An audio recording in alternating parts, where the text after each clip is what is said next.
My name is Joyce Rosalind Ayi. Some call me Reverend Dr. Joyce Ayi, but my preferred name is Auntie Joyce. I'd like you to join me as I tell you about how, by the grace of God, I've been able to build a brand.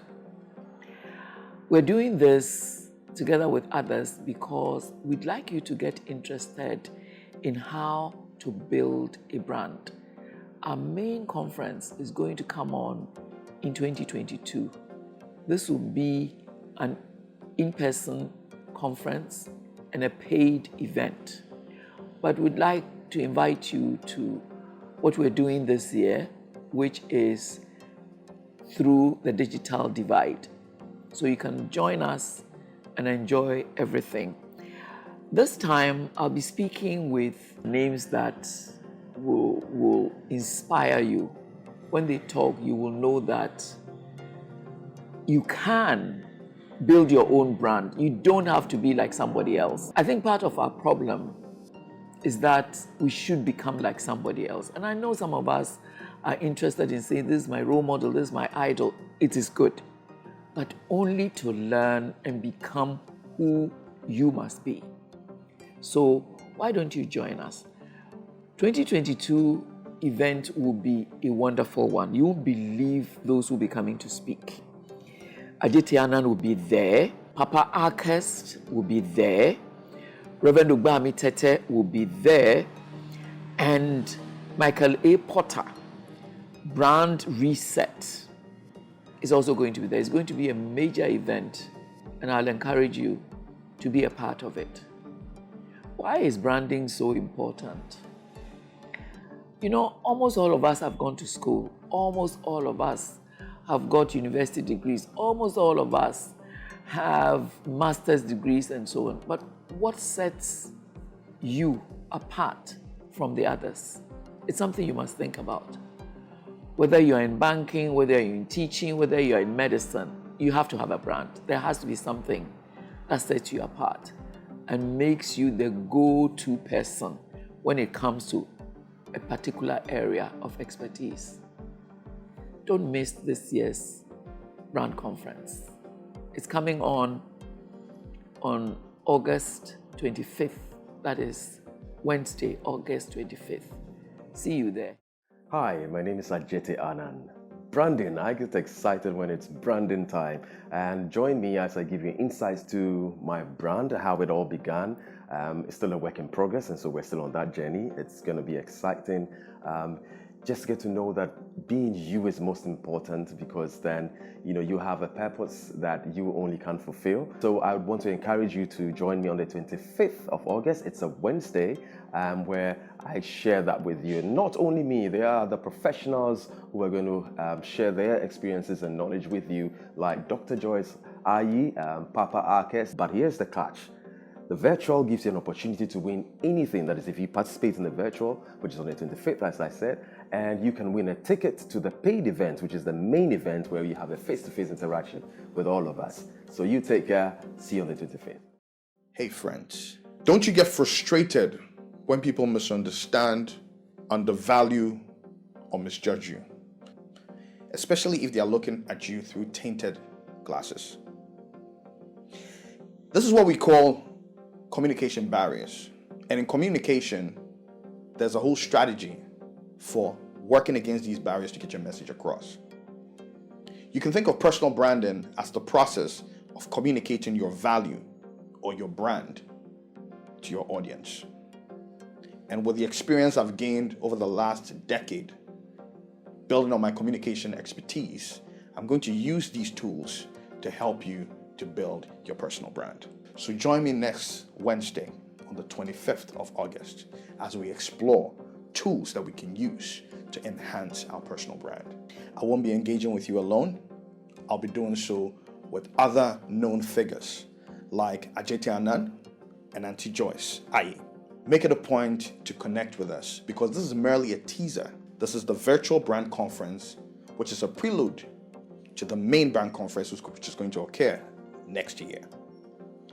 When you join us virtually, you'll get an opportunity to maybe even win a ticket for the main conference. Now, the main event is going to have other speakers like Reverend Obami Tete and Mike Porter, so you don't want to miss this or that event. See you on August 25th on Wednesday. Let's have fun. Today, I want to share a big idea, and it's about the word brand. In this part of our world, we hardly see the relevance of branding, but it's time we come to terms that it has become a vital part of our society. Many people think that branding is all about logo, visual identity, and so on. Branding is more than that. This platform, the Brand Conference GH, has been created just to create brand awareness. Join in, let's share, let's discuss. Let's all come together to address the issue of brand. This can benefit the individual, businesses, and as a nation. My name is Emma Brenya, Team Lead for the Brand Conference GH and Brains Company Limited. Enjoy the conference. Joyce Rosalind Aye, also known as Auntie Joyce, is a Ghanaian former politician, business executive, and minister. Aye is recognized for having served Ghana for more than 40 years in both public and private sectors.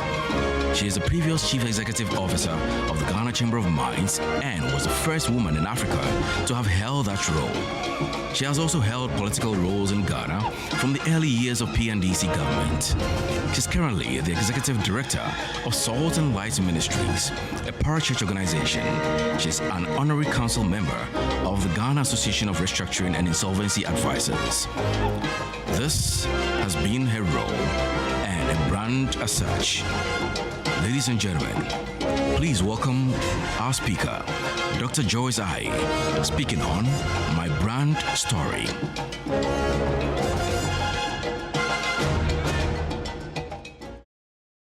Good evening, everybody, and welcome to this brand conference.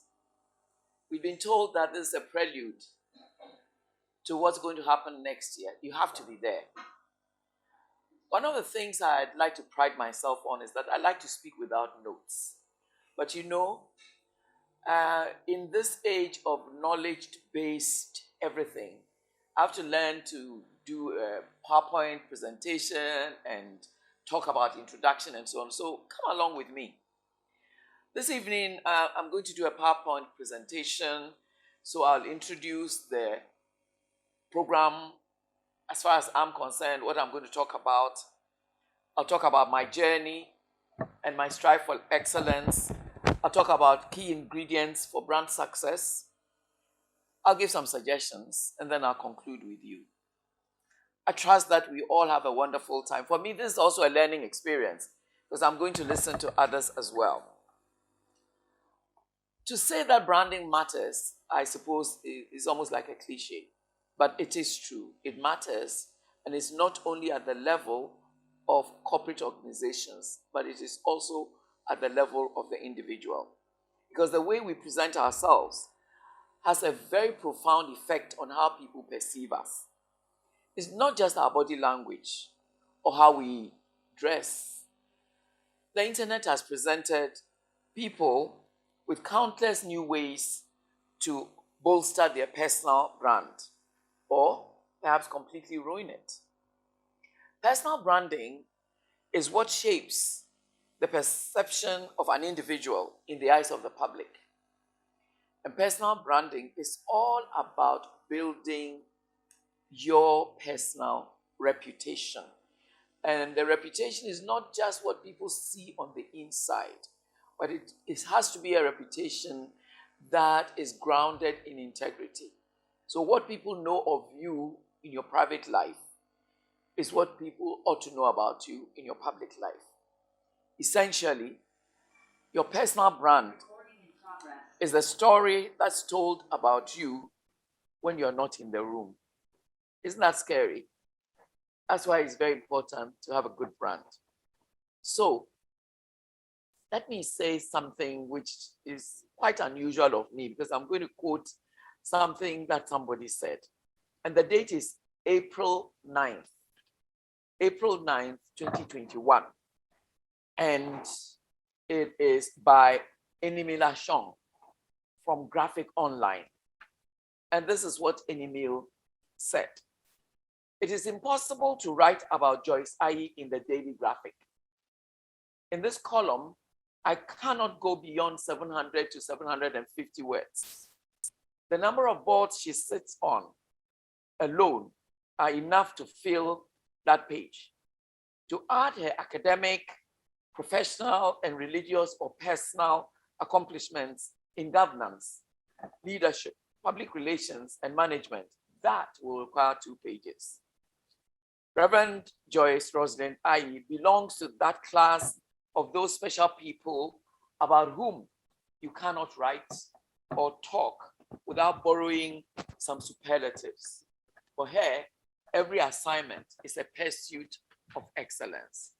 When I read that, I was taken aback, but I was also happy that somebody sees me in a light that perhaps I don't see myself. That's also something about branding. If you're too self-conscious, you become fake. You become a bit of a hypocrite. So how do we begin?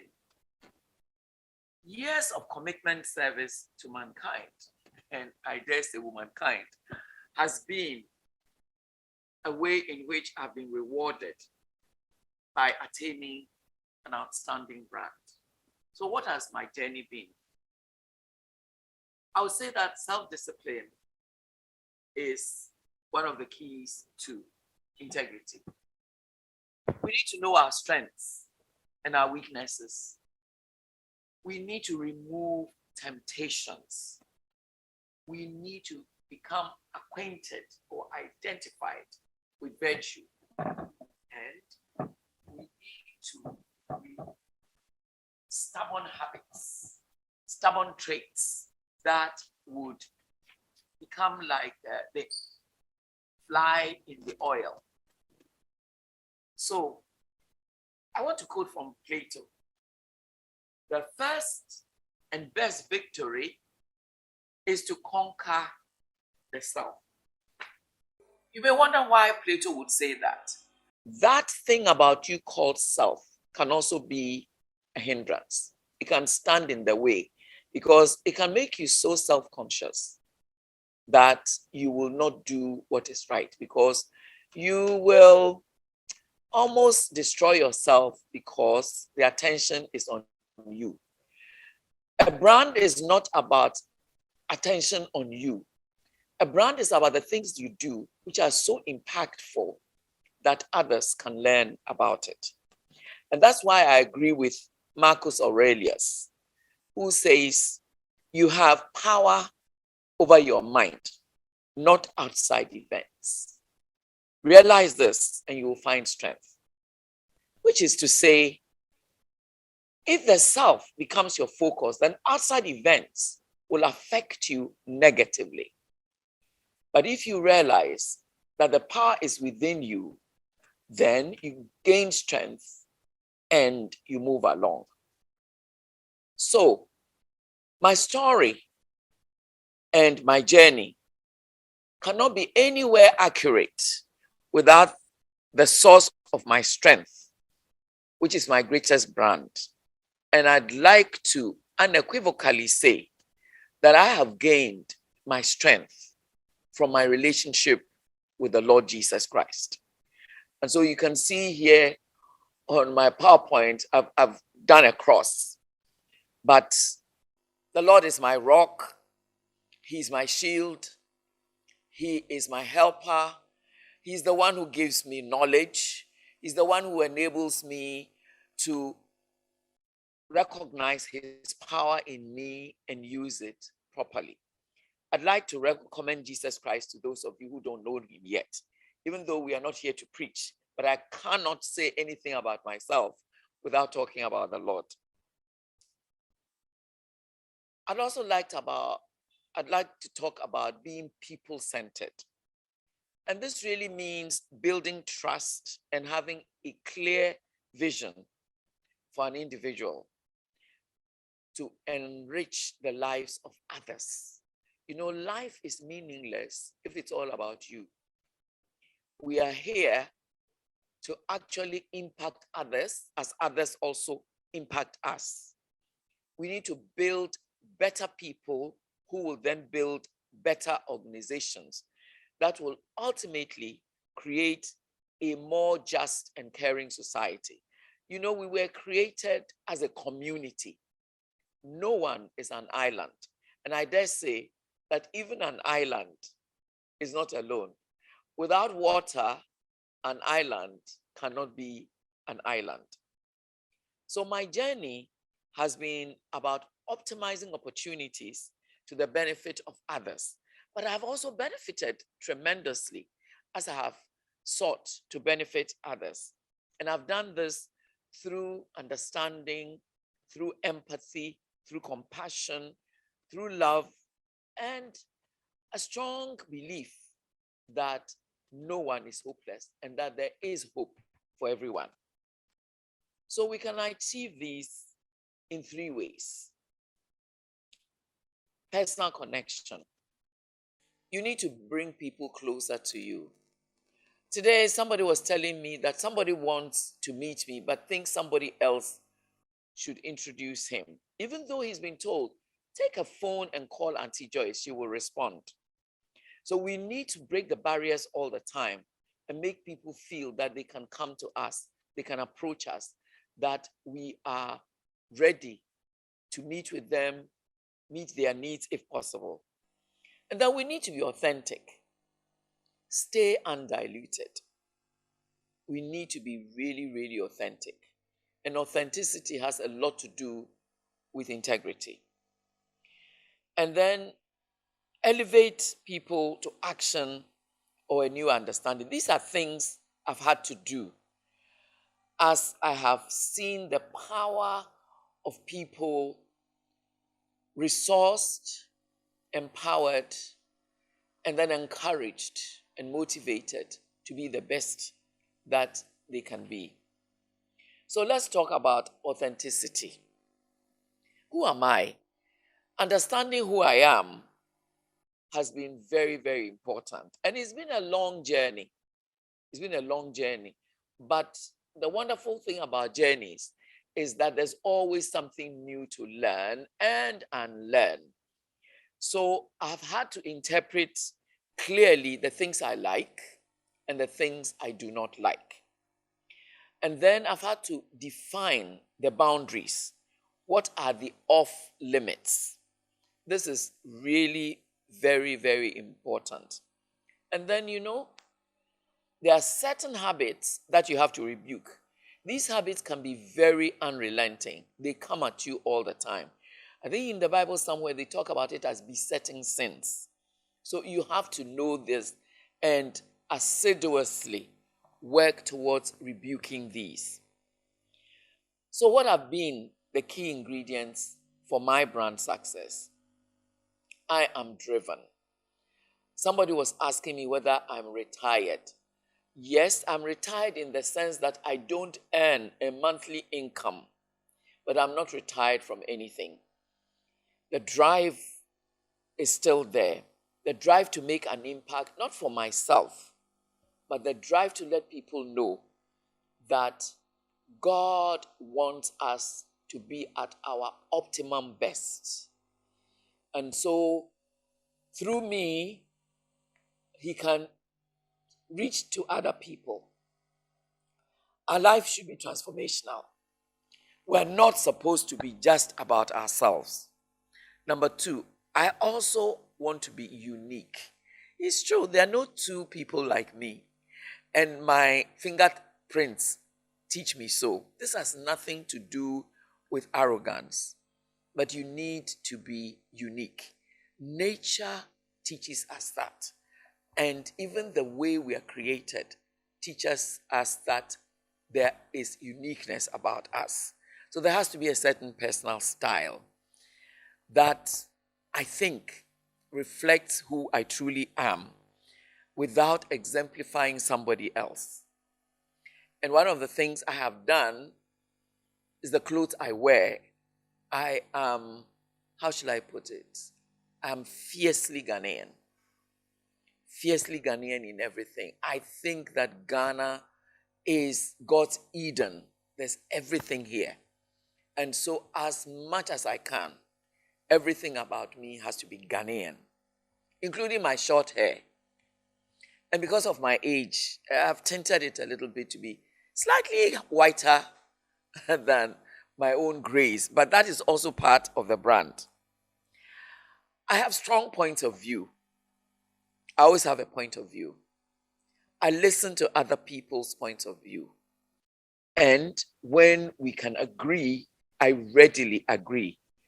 Otherwise, I stay with my point of view because I think compromise is not always the best. Now, compromise is good in the sense that we live in a community, so we try to do things together. Nobody should stick out like a sore thumb. But compromise can also be bad when you always have to let go who you are and what you believe so that you will please others. I learned a long time ago that being a people pleaser is not the way to go. You don't get a brand by being a people pleaser. I'd like to make a few suggestions. And the first one is please be honest with who you are. Growing up, there were some people who were rather ashamed of their parents because, you go to secondary school and some big cars come and some people come with all sorts of things. But hey, if you came from a very humble background, your pride is that in spite of your humble background, you have also made it to a good school, rather than looking down on where you came from. So please know who you are and thank God every day for who you are, because you are a work in progress for God. And the more you recognize that there's much more of you than you are today, you'll be getting to the heights. And your conscious actions must reflect this brand. Your unconscious actions must reflect your conscious brand. So conscious branding is exactly what the words describe. It's about making a conscious effort as a brand to be conscious about actions, reactions that you need to face. Knowing that what we put out has consequences, some of them long term, perhaps everlasting, which is why I'd like to mention that whilst some of these social media handles are very good, watch how you brand yourself on them, because some of them will come to haunt you.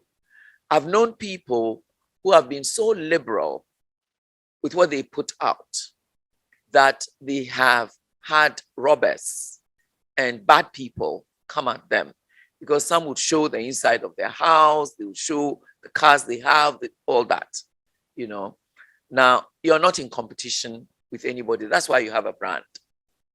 And so you don't need to overdo certain things because that is what is fashionable. Create your own fashion. Stand by your fashion. What talks about the goodness in you, the strength in you, because your limitations and weaknesses have to be overcome by your strengths. So understand your values. There are certain values I cherish. The values of hard work, the values of respect, the values of empathy, the values of good networking. These are very important for me. And you must have your own values also. Those values will also shape who you are.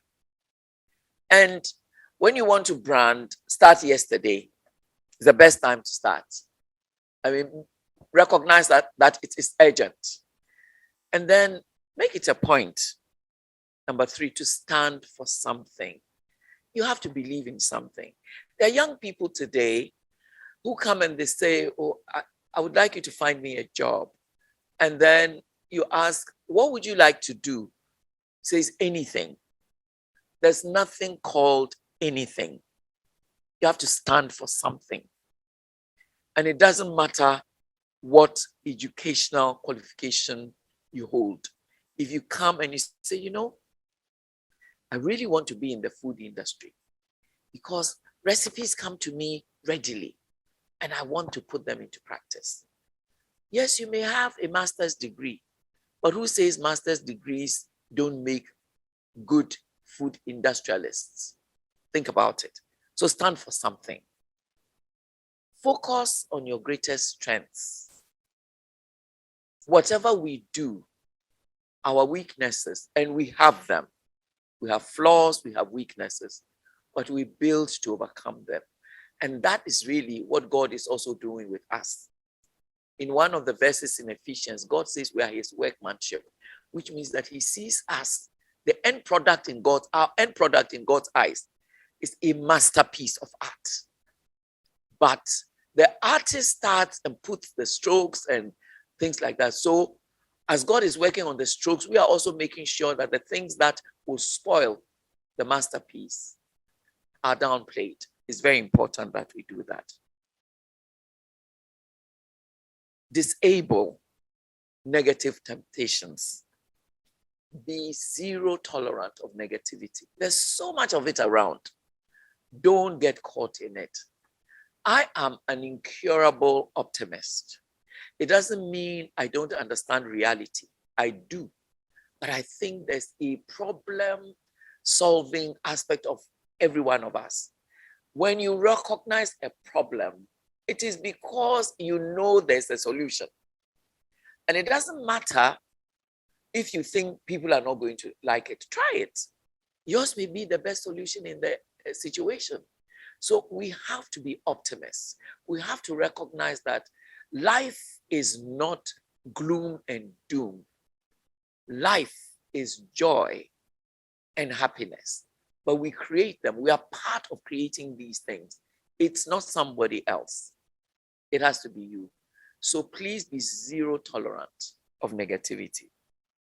And the last point, which is the sixth point, is decide to be fiercely consistent with integrity. Integrity is so important. Integrity is the opposite of hypocrisy. And it is very, very important that you're known to be authentic. Person of integrity. The way you deal with people, the way you deal with finances, yours and other people's finances, the way you relate to work. When you're given an assignment, what do? You know, integrity also will stop you from lying, which is something that we love to do. I'll simply conclude by saying that image is everything. And if we must build our character on the basis of becoming excellent and truthful, then our image is important. Image has to do with reputation. But the best thing about reputation is that you want to create character, because reputation is what people think of you or know of you, but character is who you truly are and what God knows about you. The second point is that the foundation for service must be based on the fear and love of God at all levels, as individuals, as businesses, as leaders on all levels, especially through our nation building. We are here to serve others as others will serve us. You can't expect to be served when you don't offer any service. I think life is boring and unfulfilling if you can't serve others. And the people you serve don't always have to be the people above you. The people below you are so critical and so important. The third thing I'd like to say is that salt is a wonderful thing. Wherever salt goes, it impacts the place for the better. It makes sure your food tastes well. It makes sure that organic things don't putrefy or get rotten. It serves as a healer. And in society, you are required to be that, to make wherever you are better, to make sure that because of you, rottenness is held at bay, and that you are always there to be a healer of people's emotions, be an encourager. be motivational. And light dispels darkness. Wherever you go, your spark of light should dim every kind of darkness. And that really is the biggest brand you can have. You have to brighten every corner where you find yourself. And you have to make every place tasty. People should enjoy being around you. This is the brand I have built over the years. And I'm glad that God, by his grace, has touched other people by it. I'm still a work in progress. I've told God I'd like to be 90 and over, strong enough to speak, strong enough to have my eyesight. So pray along with me. So I'll be right there with you when your grandchildren need to be motivated. Thank you very much. Thank you very much, Reverend Dr. Joyce. I must comment that I follow Harmonious Chorale very, very strongly. And you have done an amazing work with Harmonious Chorale. And so we really appreciate you for sharing your brand story. Obviously, we need to be the salt and light of the world. So we will take in the questions. If you do have any questions, you can pop them into the chat box, or you can privately send them to me if you've got any. But Reverend Dr. Joyce, I've got some questions for you. So some people sent me the questions personally. So I would like to read the first question for the sake of time as well. Yeah, we will definitely take a few questions within the time frame. So the first question the person was asking was, in this current situation where businesses are suffering, how do I add value to my business and myself? I'm glad you used the word suffering. Suffering is not permanent, it's a phase. So what you do now, I would suggest, is think about how you can navigate around the suffering. You know, I don't know what kind of business you're doing, but sometimes businesses can branch off, not entirely stop doing what they're doing, but you can branch off and do something else, even to build a better business. So the moment you see the word suffering, you know it's a phase of life. And during life's phase, you learn to do many things. See what the suffering from COVID has brought for us. Now, many more of us can benefit from a brand conference that is virtual. You know, some of us, we probably may not have been able to go personally, even though we are preparing for it. But out of this terrible suffering of COVID, many good things have come. Online learning has improved. We have recognized that even at a lower stage in our school life, we can do things online.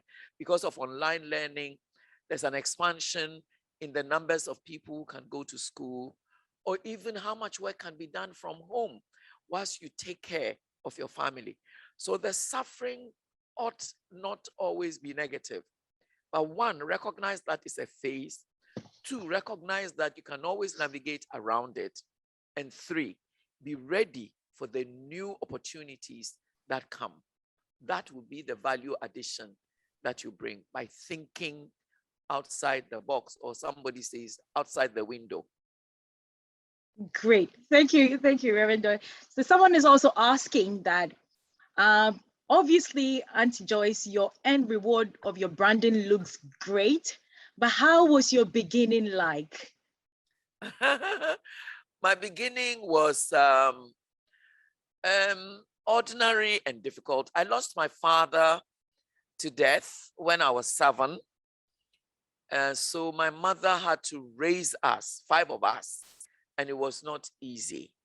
But my mother also was a tremendous role model because she was strong. She had to be strong. So I went to school without wearing shoes. But at that age, don't worry. During that time, even those who had shoes took them off because they wanted to be like those of us who didn't have shoes. So went to school without shoes. It was fun. We went to, but most schools were Saito. So I went to a Saito school, sat for the common entrance, went to secondary school, 7 years. difficult. My mother couldn't afford many things, but my mother always had something to say. Be contented with what you have. And it is true. When you're content, you realize that you have far more than you think. So this is how the issue of being myself, being unique and so on started. It was not easy, but it was fun. And I think that God enabled me to take advantage of it. Don't worry, I've cried in my pillow many times. The pillow doesn't exist anymore, but I can show you evidence if you want to see that life has not always been smooth running. Never is for anybody. Yeah. Talking about crying, someone wants to know that how did you handle oppositions and those who go out of your way to prevent you from achieving your brand? Apart from praying. And to malign you. And to malign you. And to malign you. I've had a few difficult ones. And I've had to brace up. I'd cry at night and wonder how I'm going to face the situation, because some of them you really cannot undo. But brace up, and through the strength you exhibit, a lot of people will begin to see that it cannot be true. Because, when something is true about you, you cower. But when you stand strong, because inwardly you know you are on the right path, that helps a lot. That is when people malign you. Number two, when opposition is because I'm a woman. I'd like to think I'm a woman. I think I am. When maybe your male folk think that maybe you're treading in areas that are not yet for you. The thing is to learn and be sharp with your knowledge. Learn to apply knowledge in such a way that you're relevant and useful in discussions, and that you bring some value to what is happening. So it means that you have to learn to read around the subject. You have to learn to articulate well, and you have to prove over time that you really know what you've been given to do. And I think in time, some will never like you. Don't look out for everybody liking you. Some will always try and oppose you. But what you bring on the table, how you try to win, there's some who want to be won, is part of the battle won, because you sort of then win many people, and then those who oppose you will oppose you anyway, but they can't destroy what you stand for. Yeah. Auntie Joyce, with respect to that question, in terms of handling opposition, I think there was a part B of the question that asks that apart from praying, what other action can you take legally in terms of people trying to oppose you? It depends on whether the issues have a legal basis. I know, okay, in my case, the slandering was not in the newspapers. So it wasn't a question of taking somebody to court. It was just, the rumor mongering, the rumors and so on, and sometimes you can't even tell who began it all. So, but if you think that you have been, deliberately and severely damaged, and there's a legal action, please take it. Please take it. I think it's okay. I haven't had to deal with something like that. Great. So Linda wants to know, what are the challenges you faced with your branding journey? I know you've shared a couple, but maybe just in case one other thing resonates with you, and how have you had to cope with those challenges you faced in the branding journey? I think some of the challenges is acceptance, whether what you're doing will be accepted. But the issue is, if what you're doing is not to self-aggrandize yourself, if it is not just to give attention to yourself. For example, when I cut my hair in the 80s, it was functional in the sense that I had been given a very difficult assignment. And I couldn't afford the time to go to the hairdresser. I had long hair, to go to the hairdresser, have it permed, have it dried, and so on. That was number one. Number two, the other function was also that the PNDC at its initial stages was not popular. So at its very initial stage, it wasn't popular. So if you went to a hairdresser's salon, people came and they thought you were probably going to report them or something.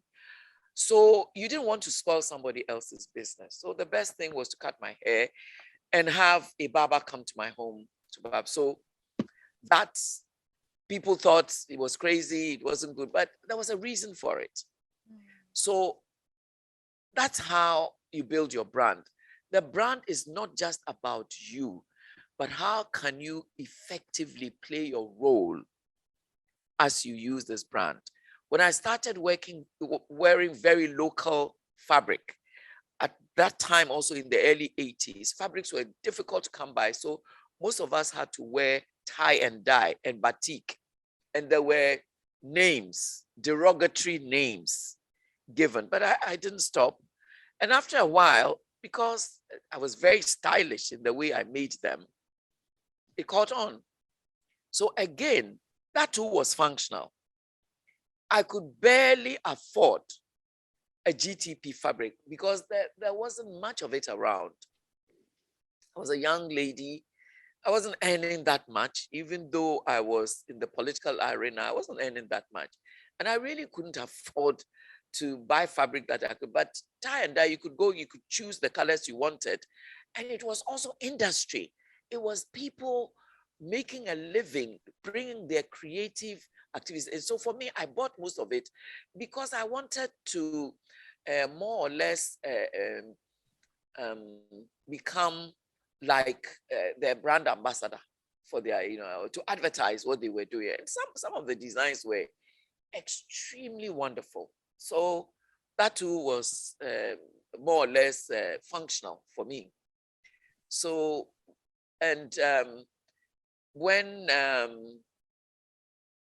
in the PNDC, you went for a cabinet meeting and your memo wasn't going to be accepted, I had to play tough, and say that, well, we are all here together, male, female, doesn't matter.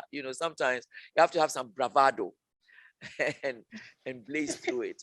But one thing I must say, maybe going to mixed schools has also helped.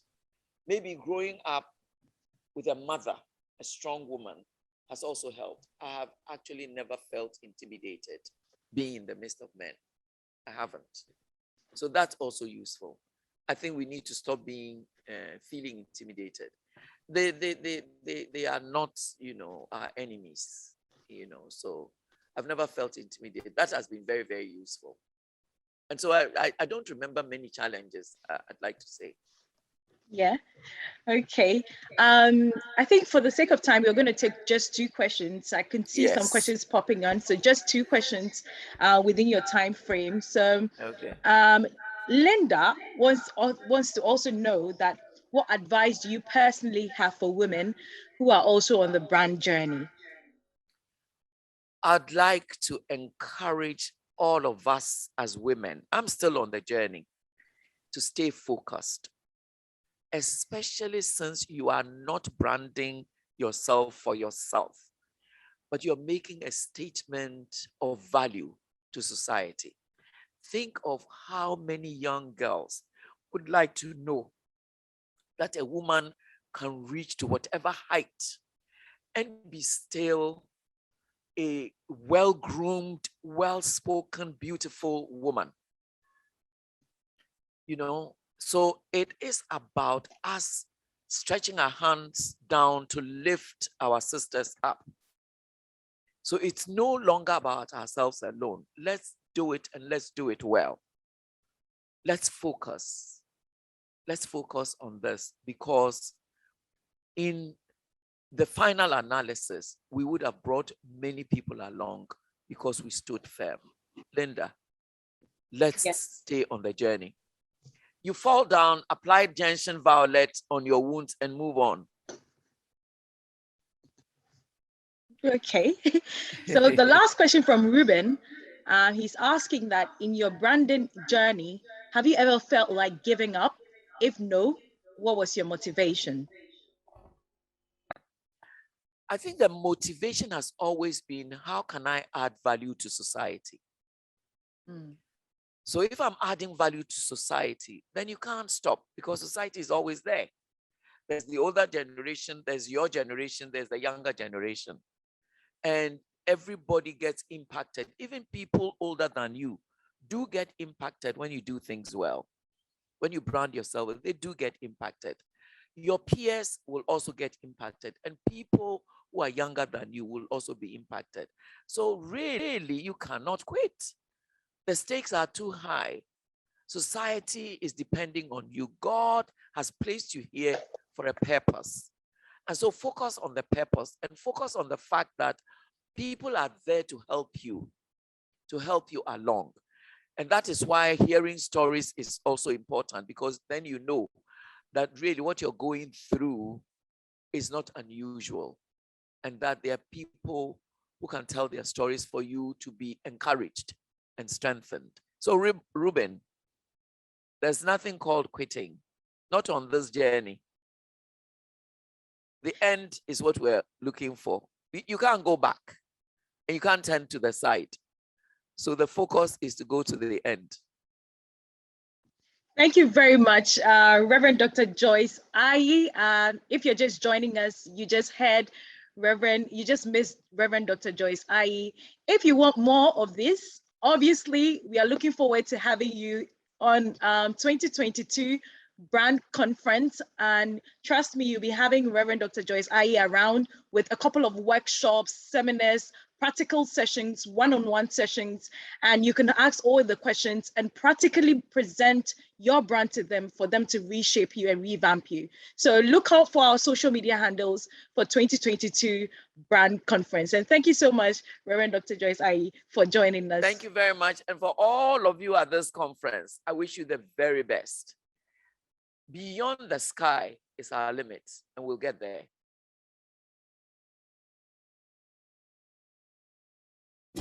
Ajete Annan, born 7th July 1973, is a Ghanaian actor popularly known as Pusha, which was his screen name in the television series Things We Do for Love.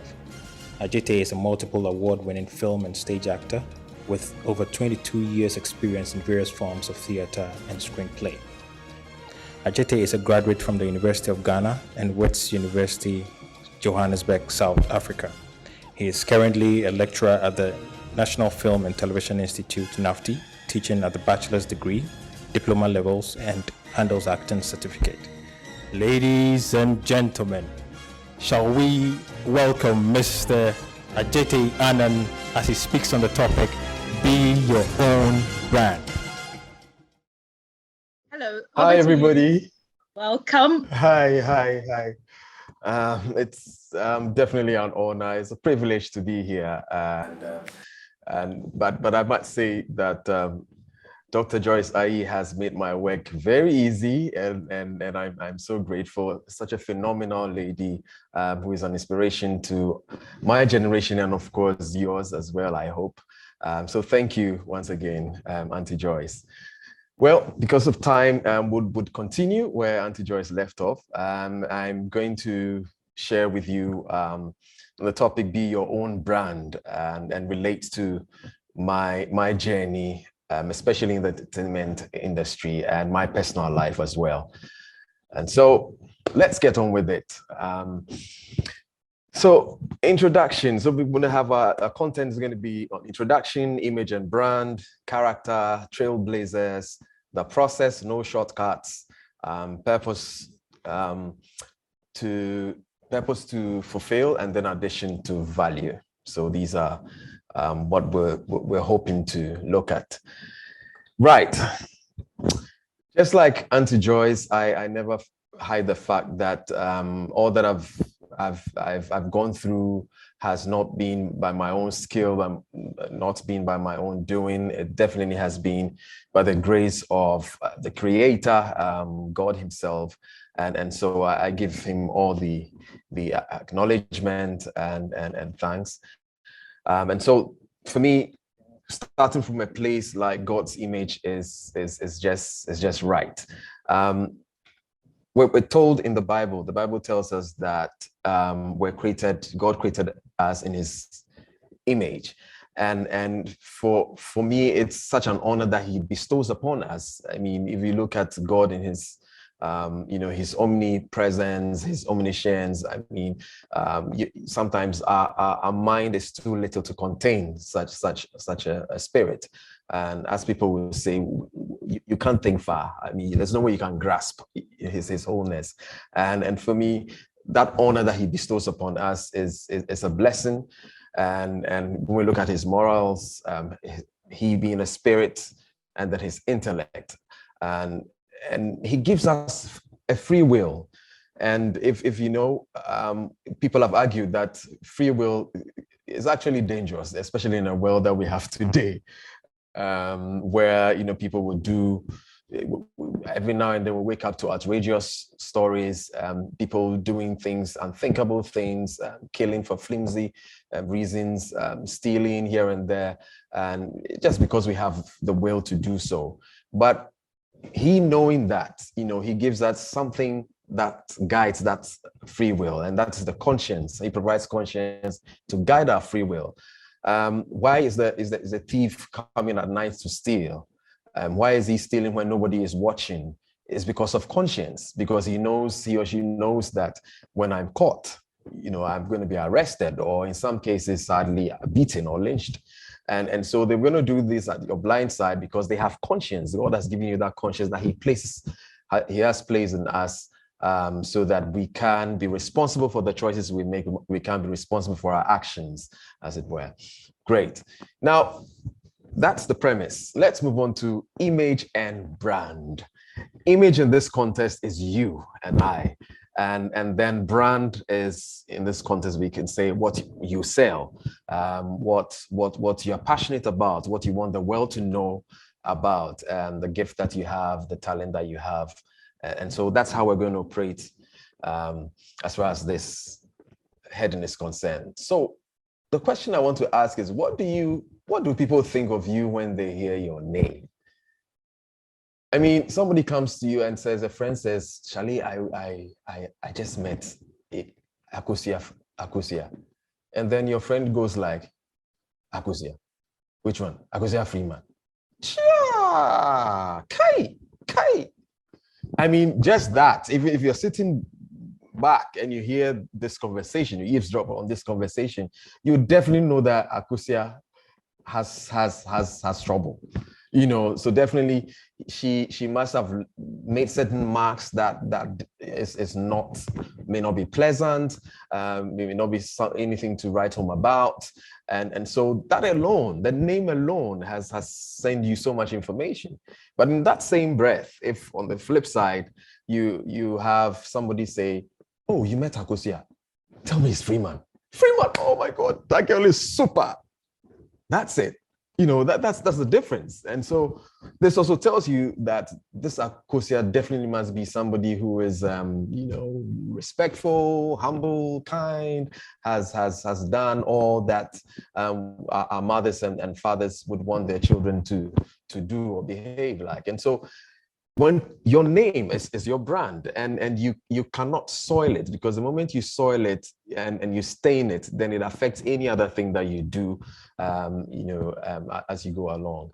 And so one of the things that producers talk about, and they talk about me in ways which sometimes makes me uncomfortable. People will say that, oh, my time consciousness, my discipline, and the extra that I bring to roles, etc. And sometimes I reflect on these things, and I practically, I realize that I really put in work. I really put in a lot of work with respect to these comments, and it's not magic, because I'm working behind the scenes, doing extra work, knowing that I need to be prepared before I get on set.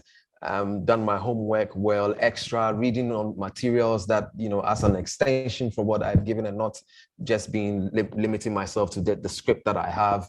And so the extra work that I bring to bear, and so those are the marks that you're leaving and laying down. It's so important.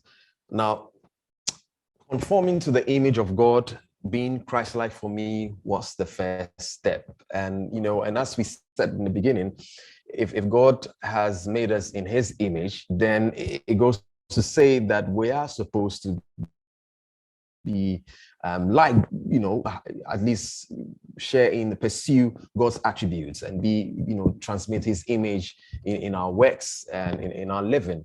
And therefore, that has been one of the guides, for me in my journey. Of course, you definitely would need some guide that would tell you that, oh, you're going off track.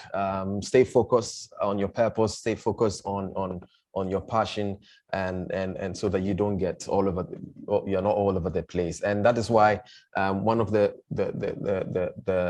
points that Auntie Joyce stressed on, being authentic, is also here. Authenticity is also very key. Nobody can be you better than you. So you might as well just be you and get on with it. And so being authentic is very key. There are people who walk up to me and say that I want to be like, when I grow up, I want to be like you. I'm like, no, don't be like me. Your journey is entirely different from mine. Be better than me. Definitely there'll be marks that I've laid down. There'll be examples that I've set. And just as there'll be mistakes that I would have done and failures. And so I would want you to look at my failures and not repeat those same mistakes, so that you become better. And if I've laid down some marks of if there's a success story, build on those success stories so that you can be better, but remaining you. And so it is important that we become very, very authentic. One Irish writer did say that success, that's George Bernard Shaw, if I remember, that success never consists of lack of failures, but it is in not repeating the same mistakes again. So keep that in mind. Then comes to character. One key aspect, as well as Auntie Joy also mentioned, there is a direct relationship between character, which is your image, and then purpose, which is your works, that which you're passionate about, what you want the world to hear about or to know about. That relationship is a link. You can have a good character and then having works, stained and poor and negative. It is key that when somebody, as we heard of Akosia's name, we can, go as an extension, say that probably Akosia's works that he's done definitely are super. His lifestyle is also super in many respects. And so that relationship should keep going. You should not, you can be the best footballer, and yet when you open your mouth, it's full of abuse and disrespect and looking down at people. There's something somewhere gone wrong. There's a marriage between character and purpose, and your image and your works. Because character influences greatly how customers, clients, their fan base subscribe or buy into your product. Today, you realize that there are certain companies or organizations who align their products to certain celebrities, to certain personalities in our world. And nobody really wants to, align their products with somebody who is so negative, so evil, and, everything is so wrong about the person. They don't respect anybody. They think highly of themselves alone. They look down on everybody. You wouldn't want to align your product to such a person, because when you do that, the moment somebody, comes up, that same person comes up in a commercial, let's say, and is sort of endorsing a certain brand, a product of a certain company, just because you know that this person is so abusive and all the wrong boxes ticked, somebody is just going to decide not to buy that product just because of your character. And so somebody loses, the opportunity to sell or to project their product just because, you're totally lost. It's a zero for you when character comes into question. And so it is important that we realize that, you know, we have a responsibility in making sure that our character is sound, and therefore whatever we project would also be sound. Looking down, disrespecting, bad mouthing others can stain the product or the brand that you're projecting, as we just said. For me, one of the things that I do in my work is that there are times where people come on set and they are inexperienced. It's their first time, you know, coming on set, and they hardly know, you know, how to relate to dialogue with camera and the technical equipment, etc. But I don't look at them as, well, you're just coming in, you know, we've done it all over and over, and so you come for me to guide you. I don't have that attitude. But I sit and watch these new entrants, and I'm like, okay, this person must have something, and that's why he or she is here. And so I'm looking for how you're carrying yourself. I'm looking at how you're performing and you're delivering your lines. There is something that is unique to you, that no matter what I do, you are the only person who can do it better. And so when I'm observing you, I'm learning. It opens me up, not to block myself from learning, but it opens me up to learn from this inexperienced young person, because I believe that everybody is unique and everybody has something embedded in them. And once they find that, and then they birth it, it's a blessing. And so an opportunity to learn from others, even without looking down on people just because they haven't had the same experience as you have. And that is how I build my repertoire, not borrowing the same thing, but borrowing whatever it is, and you know, making it my own, so that I still remain me in the walk and the journey, in fulfilling whatever purpose that is on my journey. So it is important that we have that clear, that in building ourselves, as Auntie Joy said, you can't be an island. We also take note of what others bring to the table, who may not necessarily may have. Sometimes we are tempted to look down on people who may not have walked into a classroom before, and we just write them off completely, and yet they may have the solutions to an issue that may be bothering us, something that we can't even assess or do. And that's why in most of Shakespeare's writings, if you've read some of Shakespeare's stories, the fool, the character who is supposed to be the one who is so foolish, who is not wise, who is in the king's palace, sometimes says the most wisest thing that the wisest man in the palace never thought of, and then there's the solution, you know, and yet it came from the person who is regarded as a fool. And so we must be careful how we totally write people off, and we're judgmental whilst building our brand. Trailblazers. Now, definitely there are people who have walked that journey, that path that you're walking on, or that path that you hope to walk on or walk in. And so it is key, once again, not to just shut yourself out. Most importantly, read their stories. It's not just their success stories. They definitely made some choices based on inexperience. They made some failures here and there, you know, the certain barriers that they could not overcome, but they learned along the way before the success stories became what it has become. And so focus on some of the failures, focus on some of the mistakes that they do, so that when you get to that corridor, you won't repeat those same mistakes, and therefore you become better positioned. And so it is key for us to be careful also who therefore we call as our bestie, who is mentoring us, who we say is our idols, who we call daddy. In the religious circles, people are calling people daddy, my spiritual father, my spiritual papa, and all that. We should be very careful that these persons are individuals who themselves have you know, their branding and image is without any stain, is definitely something to write home about, so that we are not, you know, rather feeding poison into our system and as part of our journey. So it is key that we focus on what are the qualities that they have, what do they exhibit, what words do they utter, and so that we're careful that we're walking on the same right path.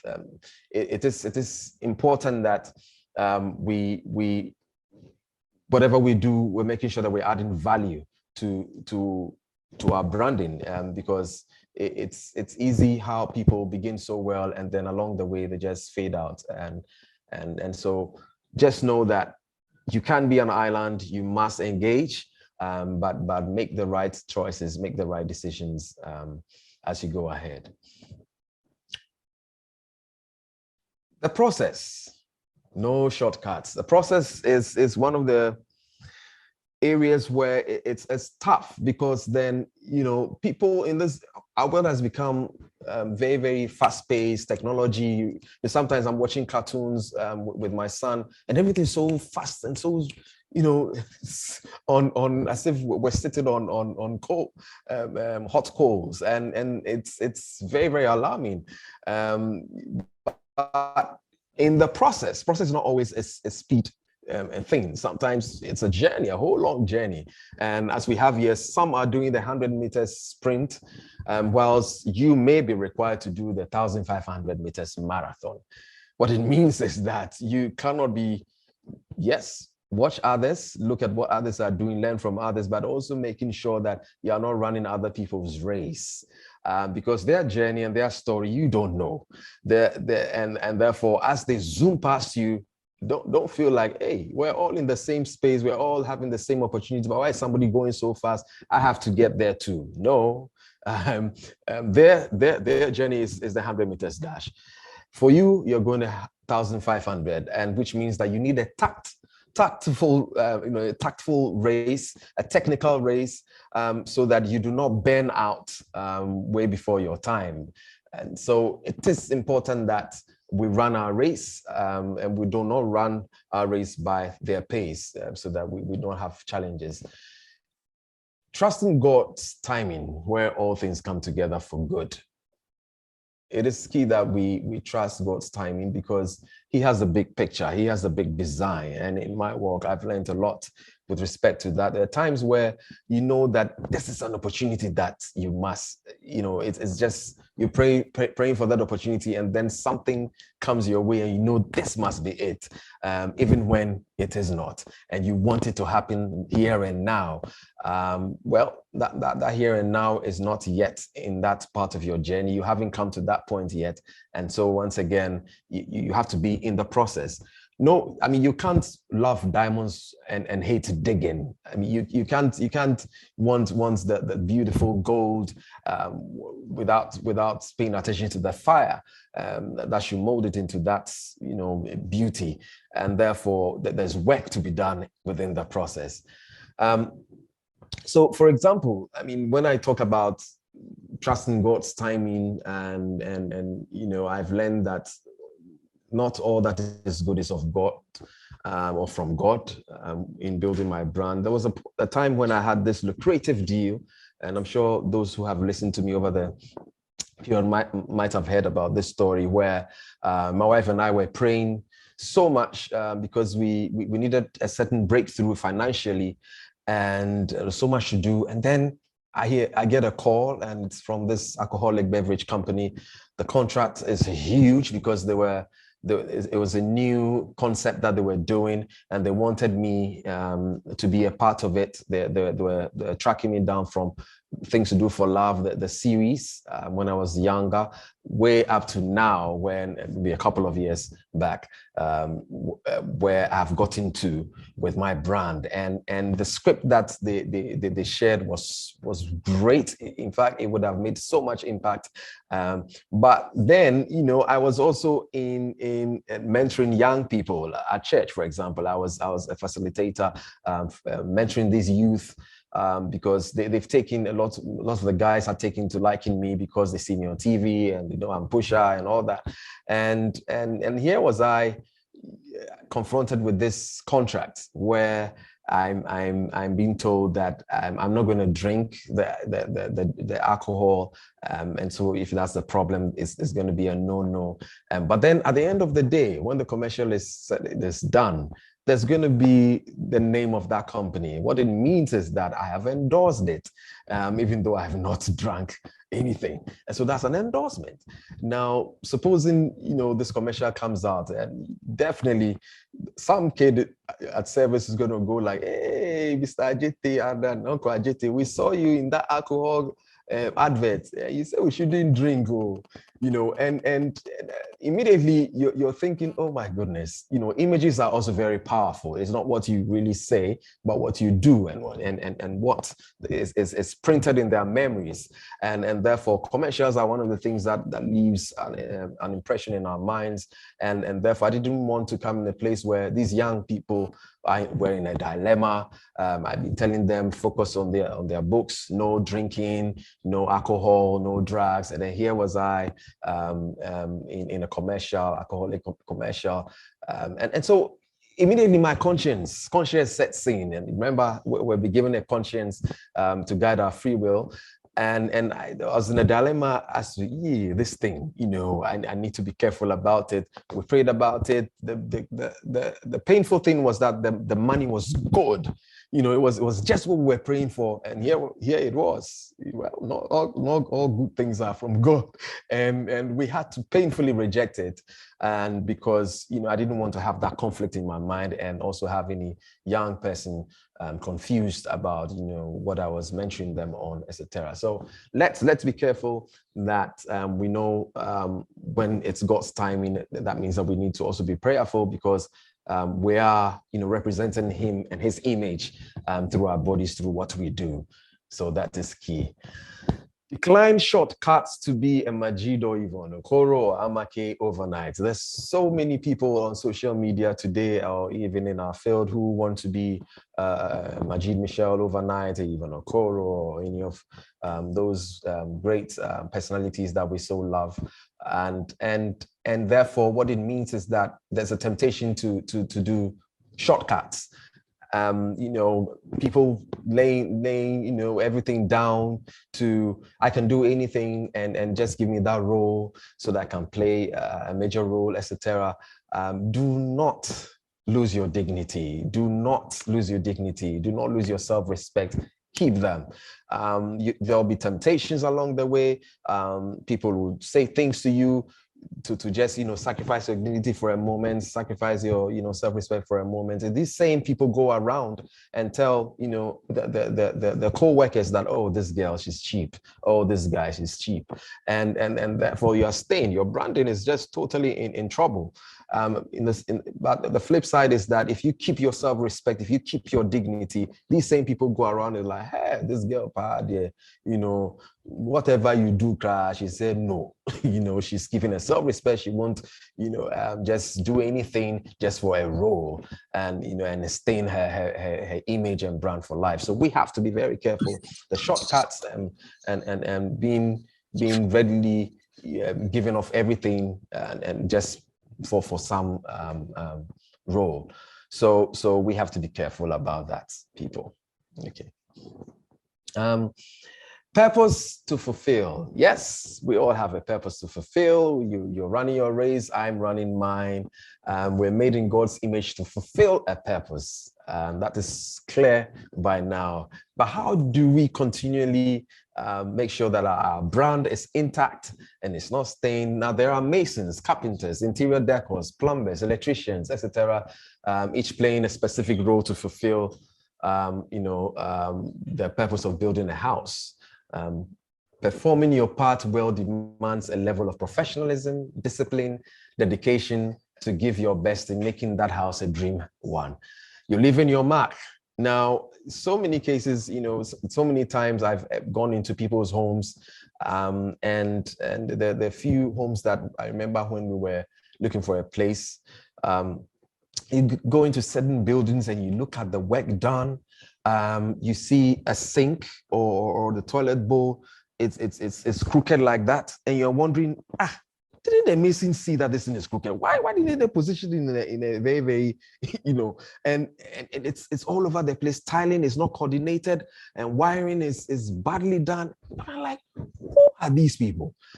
What you're doing as an electrician, as a mason, is that you're leaving your print, and that's your brand. And so when somebody walks in there, who is going to recommend such an electrician? Who's going to recommend such a mason? However, if it is well done, I mean, somebody walks in there and is like, wow. It goes like, bro, Charlie, who did this wiring? Who did this tiling? Who did this position of sink or whatever? Look, I have a 6-apartment building project that I'm coming. I want this guy to be on it. That's it. You've left your mark. You're not there, but it's speaking for you. The fruit, the seed that you sowed is bearing fruits, even when you're not present there. And that is how we leave our mark. And so in getting that dream house, we're all coming from different directions in trying to build that house, but everybody must play their part well. You must be disciplined with the work that you're doing. You must be professional with the work that you're doing, because once you sow, it's going to germinate and bear fruits, whether it's a fruit that when you eat, you get tummy aches, or the fruit that adds vitamin C to your system, we'll see. And so in building your brand, make sure that you do not sacrifice any of these things and let's do it haphazardly, but always go for the best, giving your 100% at all levels, so that when you leave your print, somebody can also learn from that and be an advantage for many. So it is key that we take note of that. For example, I say the staying awake when others are asleep. That's what we need to do. When people are sleeping, you're staying awake, burning that candle, burning that time, just so that you hone your own craft. Spend hours on creating and rehearsing. I mean, when I remember when I was doing Things to Do for Love, the character Pusha, I didn't sleep because I was like, okay, for me to be in this role, I mean, this boy is so bad, but I need for people to identify with the character. I need for communities or neighborhoods to look out for characters like this, that they're a danger, know how you deal with them, and young parents should know that their boys can become that way. So I needed him for people to relate to resonate with the character, and I had to put in the work. I had to really put in the work, and indeed, it was just staying late at night, working, facing my mirror. Even the wall clean that I did, I did a lot of changes. I rehearsed, I consolidate, and then it became, for me, it was perfect, and then was ready to move on with it. And so you definitely will have to do some extra work when you're on the journey. It's not by accident, it's not by chance. There's a work that we all have to put in so that it becomes something that leaves an indelible mark on the minds of others and the future generations. Addition to value, very key, very, very key. Enrich your craft by adding to your skill. Talent, I always say, is good, but it's not enough. You must add value to what you've been blessed with. And so many times we've had people who have so much gift, so much value, but they just stay operate in the talent without learning, without adding on to it, and sadly they become stagnant. Sadly, they cannot there's very, very little progress that they can make. And so in Things to Do for Love, I mainly relied on talent and a bit of training at the National Theatre, where I gained some training. And then people kept telling me that, okay, I have this gift, I have this talent, and there was a need for me to add some education to it. I was like, wow, I mean, that would be great. And so here I say pounds of formal education. No, pounds is a wrong word, but I took advantage of the formal education that I had, that was available, to add value to my talent. And that saw me at the School of Performing Arts, Legon, and then at Wits University in Joburg. And it really threw me into a different culture and different space where I was more exposed. and learning from other cultures and what was happening elsewhere. And it broadened my scope. It gave me depth in even my character analysis and my character deliveries. Now, when I get a role, when I get a script, I'm not just limited in just the walls of Ghana, but I've experienced other cultures, I've experienced other forms, other techniques that I have brought to bear to my talents, so that it gives me an edge and it makes me relevant. And so it is key that we do not stay in that talent. Oh, I have the talent, I have a gift, I can act. It's not enough. What are you adding to it? When you get onto social media space, is it just all about selfie? This is what I'm wearing today. This is what I'm eating today. You're wasting time. You're wasting time. My father-in-law says time is taking immediate moments earnestly. And so we need to take immediate moments earnestly so that we do not lose the limited time that we have, so that we can forge ahead. And so it is very, very important that we enrich our gifts and add value, so much value to it, so that we become greater beings in the eyes of God, and as an extension, fulfill our purposes and destinies here on earth. And so for me, this is the bit that I have to share with you, and the floor is open for questions. Thank you. Thank you so much. Ajiti Anand, like I've picked a lot of cues, I've picked a lot of insightful things, and that leads us to the first question. You said something that it's easier how people start and fall along the way. So the first question someone asked was, we've seen you grow, and I must say you've been consistent. How do you sustain the brand along all these years? So one of the things that have kept me on the road in terms of sustenance is the fact that,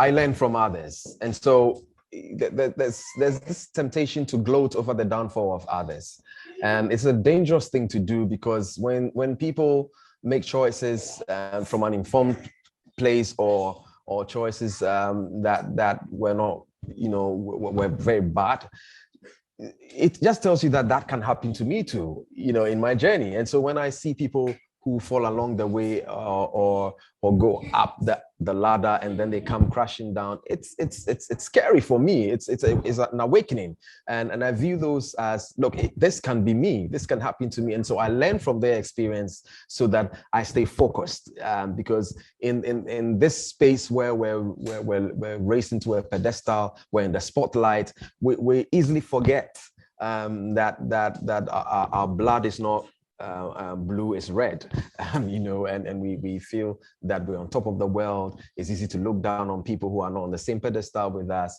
and so one of the things, as I said, is to look at the happenings around my world and how people fall, how the mistakes, the choices that people make, so that I stay focused, that I do not repeat those same mistakes. So that was one of the ways in which I have kept going. Okay, so Joyce also wants to know that how do our past decisions and choices affect our branding, and how can we move on from that? At times, I wish there were things I didn't do while growing up. Yeah, I mean, you can't cry over spilt milk, but you can change that. You can change the future or the present, and it is important that you realize that you did make a mistake. You did make a choice from a position where you're less experienced or uninformed, or because of just stubbornness or whatever it was. But then realization is key, because sometimes you make mistakes and you don't even realize it. And that's when you've killed your conscience, because your conscience will tell you that, Charlie, that thing you do there, no. To the point where people will advise you and you wouldn't even take it. So realizing it is a good start. Realizing that this is what you did, and what checks and balances should I put in place so that I do not repeat those same mistakes, is also very key, because you are going to have that same opportunity and the possibility of even repeating those same mistakes, but it's going to come in another form. And so it's important that when you realize the mistakes that you do, you put checks and balances in place that, okay, if this is the turning I took, I'm not going to take this direction again. This is the choices I'm going to make this time, so that the future is there's hope for the future and it's brighter. So that's what is done, but you have today and you can move ahead, but never write off the past. Okay. Another question is asking that, have you had any issues with mental health, particularly with depression or anxiety? If yes, how did you deal with it? Well, the thing is, I think I must have had some sort of, but I don't know. But because you there are times where, you know, we're so depressed with where we find ourselves, whether in our work, in the workspace, or even the home front, where there's so much pressure to make a mark, and therefore you become depressed. You're afraid to make failure, to make a mistake, and therefore it sort of restricts you. You become, sometimes in some cases you're timid. There were points in my life where I knew that there was no way I was going to raise my hand to ask a question, not me. I'll just listen to what other people say. And so definitely I might have gone through certain processes that, may not be known to me, whether, if you call it mental, I really don't know. But it's important that we realize when we are going through a certain issue, and so that we address it. That these are the things that we don't do in this side of the world, where we will walk into the hospital and say that I'm depressed, and share, so that we are advised, so that we have options that would make us better. So I may not know. Yeah, I quite remember. I said when I was growing up, we never had that conversation about mental health. So even if you were going through that phase, you wouldn't have known that that particular phase was actually like a form of depression. We're always made to face our fears. You cannot be down. Even your parents will sort of motivate you. How can you say you are depressed? No, don't use that word. So I think the conversation is now building up, and people are realizing more how these things do operate. Yeah. So that leads to the next question, saying, how do you know what you're projecting? Sometimes you think you're being normal, but people think your face is not welcoming. She meant to say, does your temperament, does your temperament affect your brand in terms of character? Do you want me to take that again? Yeah, no, it's fine. I think I got that. I think that one of the things that Auntie Joyce said is that knowing you is also very key. You have to know you. I mean, you can't go telling people who they are when you don't know you. You have no clue about yourself, or you don't know yourself in detail. You must know what makes you tick. You must know what upsets you. You must know what gets you all hyper and adrenaline sets in. And because once you know, then you know how to deal with them when situations or scenarios or circumstances you're faced with those circumstances or situations, so that you're still walking on a road that has all the checks and balances. So knowing you is a place to start, and sometimes the best way in doing that, when we look at even characterization, is what people tell you about yourself.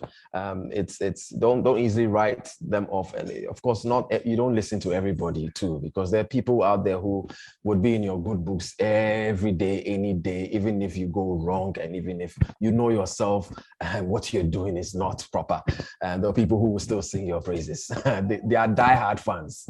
Whether Chelsea is second division, people will still support them to their dying day. So the same thing. You must know where these comments are coming from. Those with integrity, they are being truthful. They will not sacrifice the truth just because you feel bad and so what. They want the best out of you. So surround yourself with people who would tell you as it is, and not those who will just, hey, Charlie, the paddy, be my paddy, and then let's go. And so it's important to know you.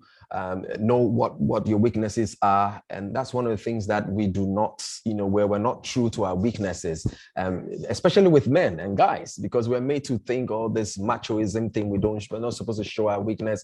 I mean, we've said this over and over again, but it's true. I mean, we're brought up in a certain space where we're supposed to hide our weaknesses, and the moment we come up forth with them, then we're weak. But those are the things that will catch up with us, and at a point where we least expect us, bring us down crashing. And so deal with those weaknesses if you've seen it. If somebody has told you about it, deal with them. And so paying attention to what others are saying, and particular people especially, and working on that should be one of the ways in dealing with this. Great. That comes to Edward's question, appreciating you for the insight you've shared. And he's asking that you have alluded to the fact that your brand originates from your values. How has your brand evolved over the years as you've grown and matured? And what advice do you have for younger ones who have talent or abilities, but are yet to realize all they can be? Right. Try this question. Listen, I mean, you see me today as if all is well and rosy. That lie. I mean, if it's been a journey and of mistakes, of failures, and at a point in time, I thought that this is not it. This is not it. But there are times where I was caught on in the field. In every field there is a culture, and I come into this space especially when I came back from school, and there are certain cultures that were ongoing. And we've been known that when you come into those spaces, you need to bring change. There's so many things that we're doing wrong that just by the fact that I've had exposure, I wanted to offer that change and transform. Of course, you don't go in there telling everybody that they don't know what they're doing. You have to negotiate those spaces so that gradually, you make that impact.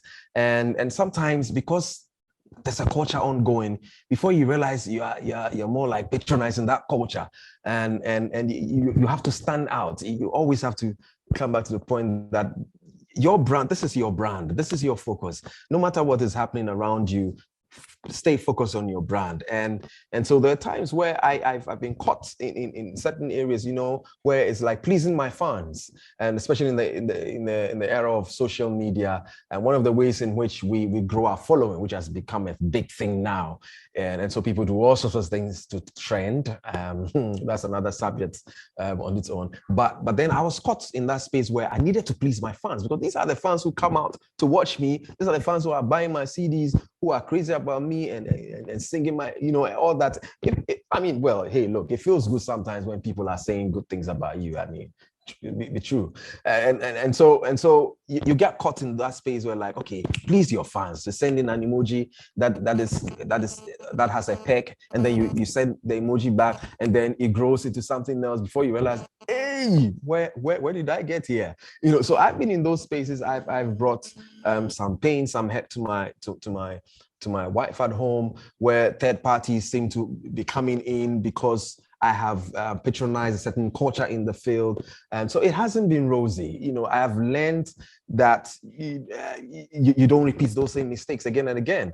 You learn from those and look at the consequences of others. There's so many personalities and celebrities out there who we've known and grown to love, but something happened somewhere and their name just were dragged into the mud because of a choice they made, and they had everything. They had all their money, they had all their influence, they had, they were meeting presidents here and there, the events that, they wouldn't do without them.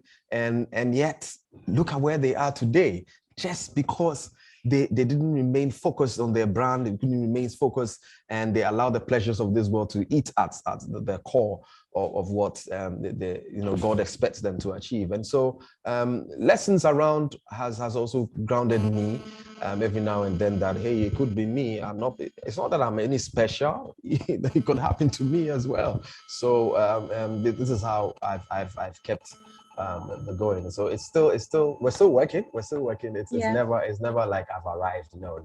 far from that. If Auntie Joyce is still a work in progress, you can know I'm works in progress.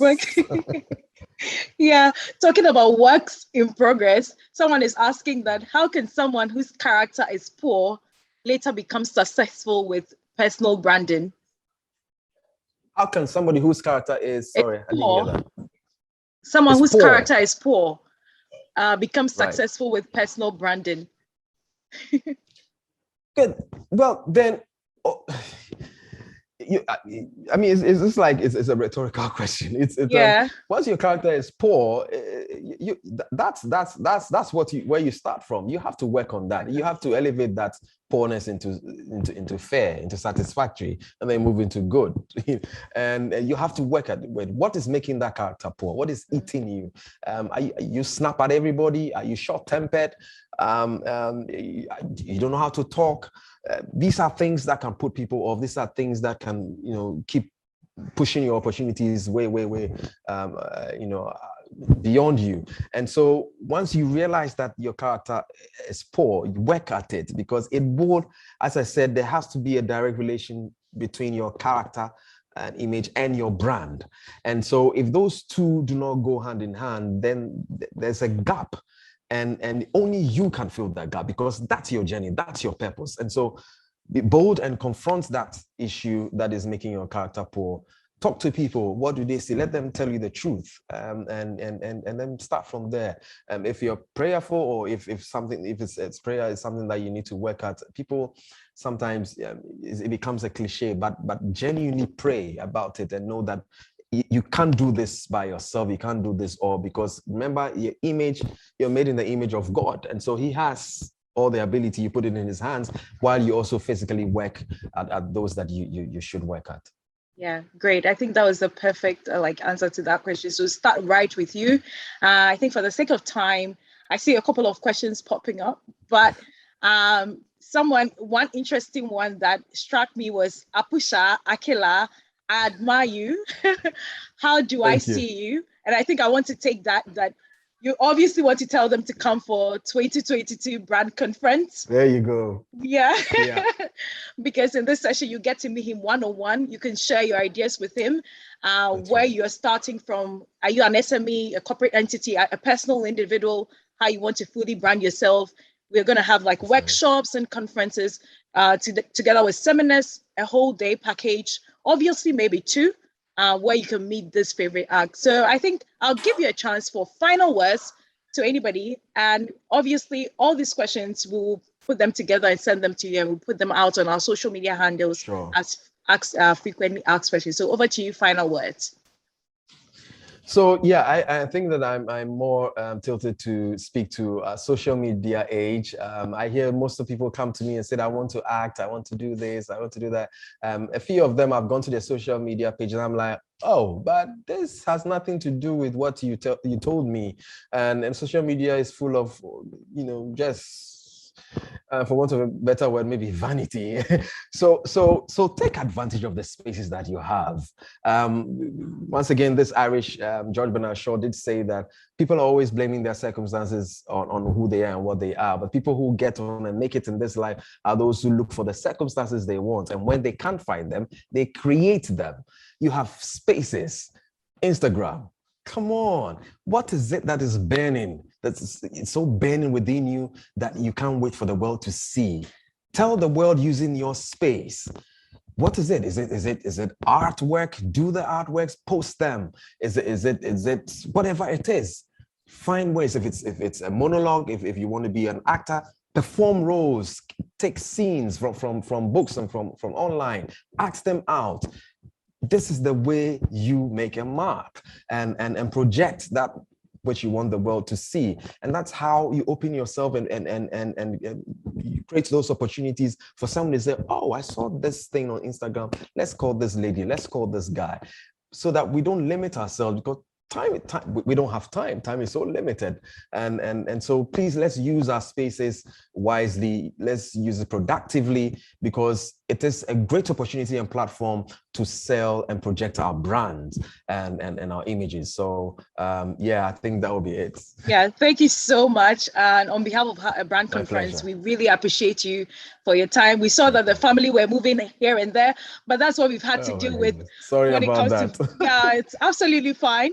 When it comes to virtual conferences, we have had to deal with all of that. So yeah, it was great. Thank you for your words of wisdom until 2022 brand conference. If you're just joining us, you just missed Reverend Dr. Joyce Aye and Aditya Anand, alias Pusha, if I may put it.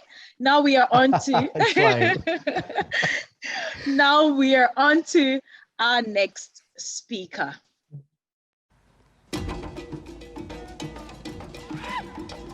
Papa Archist is a relentless optimizer and passionate optimist with a passion for citizen advocacy and deep-seated love for leadership, communication in Africa. He is a distinguished Toastmaster and key communicator, and a leader who uses his influence and experience from multiple continents to push an agenda for the creation of an intelligent economy. A dream he believes will create the solution for the world's problems. As a current division director of Ghana Toastmasters, he believes Toastmasters as a tool for creating a leadership community in Ghana, and is passionate about using the Ghana Toastmasters Leadership Dialogue Series platform as an enabler to making this happen. As the current division director of Ghana Toastmasters, he views Toastmasters as a tool for creating a leadership community in Ghana, and is passionate about using the Ghana Toastmasters Leadership Dialogue Series platform as an enabler to making this happen by engaging industry leaders from all walks of life in shaping the narrative of Ghana as a multifaceted leadership hub through the experience and diverse lenses. It is his dream that he will one day transform the world through the optimization of individuals, organizations, and nations to tell the story in the most effective way. Ladies and gentlemen, please welcome Papa Archist speaking on personal branding, the placebo way. Hi, Papa Archist. A warm evening to you. Good evening, Lois. How you doing? Very well, not too bad. How are you doing? I was enjoying Auntie Joyce and Aditya Anand, and I almost wanted to just say, let's just focus on them and call the night, an evening done, because so much inspiration. They've taken us to church. I'm so inspired. I don't even know what I'm coming to add, but it's exciting to be here. It's exciting to be a part of the brand conference a third time. I believe the last two times we moved around branding. We talked about financial branding. We looked at, branding in general with businesses. And for those of you who are wondering why this time we're focused more on personal branding, you need to remember that no matter if you're doing national branding or business branding or any type of branding, the fundamental unit is the people that are part of that organization or nation and so forth and so on. So it's important that we get the personal branding bit done first, and then everything else follows. With the amount of wisdom that Aditya Anand and Auntie Joyce have shared, I'm not going to say much about the root and the connection to purpose and all that, because honestly, I think at a fundamental level, branding begins with purpose identification, or at least the journey to discovering your purpose. And I like the fact that they consistently talked about authenticity, because authenticity makes the process of branding a lot more, I wouldn't say easier, but a lot more comfortable. When you're not authentic, then you have to fake what it is that you're putting out, and that can be a problem. And so I hope that we've all picked up on that importance of authenticity and why we need to be authentic with our branding. I would like to approach branding from my comfort area. And as I was introduced already, I'm a relentless optimizer, which means I'm very excited about building people. Anybody who knows you will tell you, Papa Archist will push you. That's just who I am. It's something that I fell into.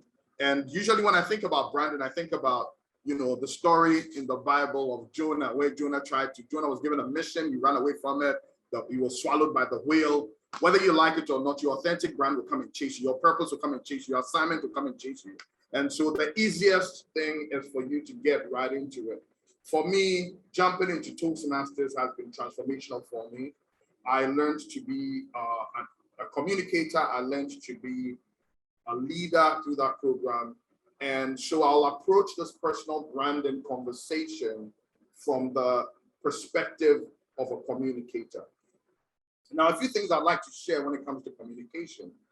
Before you communicate to any audience, there's a source or the person who wants to communicate, which is you.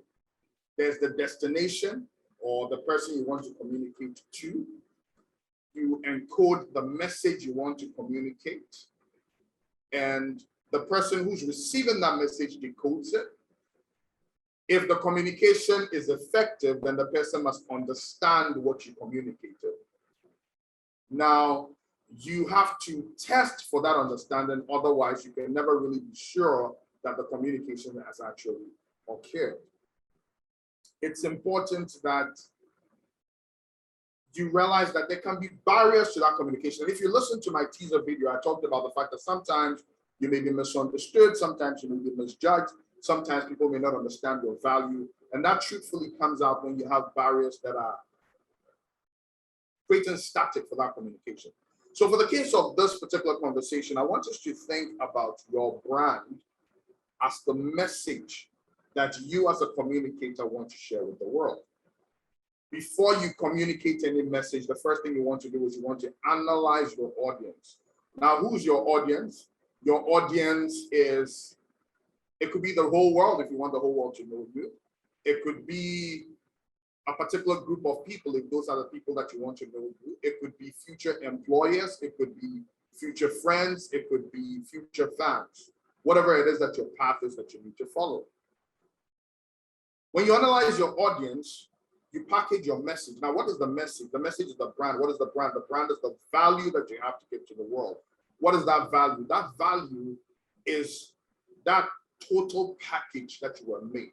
Let me explain. You see, we each have a mastery within them. And when I say this, I'm not trying to give you fluff. What I'm trying to explain is that we are a combination of unique skill sets that, if harnessed, if promoted, if pushed, if built properly, makes you the unique master that can never be compared. Okay? And it is important for you to understand that, because you see, when you understand that, then you understand that you don't need to be a fake version of anybody else. You just need to figure out what these unique tools are that you have and hone them so that you can build on your mastery. Now, when you build on your mastery, that package that is produced is your message or your brand to the world. And that package, because it's so unique, gives value to everybody that connects with it, okay? But you cannot truly give that value if you've not found that path, which is your purpose. I saw somebody ask, when do you get to the point where you've gotten your branding? And I heard Ajit Anand refer to Auntie Joyce, that Auntie Joyce is a work in progress. The truth is, in this journey called life, when figuring out your purpose, when building your brand, the only time brand positioning ends is when you die. So until you die, you have not arrived. Let's remember that. Until you die, you have not arrived. You're consistently streamlining, building, connecting, putting all the moving parts together so that you can deliver the value that is required of you. Now, I believe Auntie Joyce said something very interesting, which really resonated with me. She said, you cannot get service if you do not give service, something around that line. Forgive me if I paraphrased it wrongly. And this is something I say all the time. Too many of us are busy looking for ends, looking for money, looking for what we think is the next best thing. But what we forget is that we've been given a gift, which is a combination of skills and tools. And these things build such solid value for you.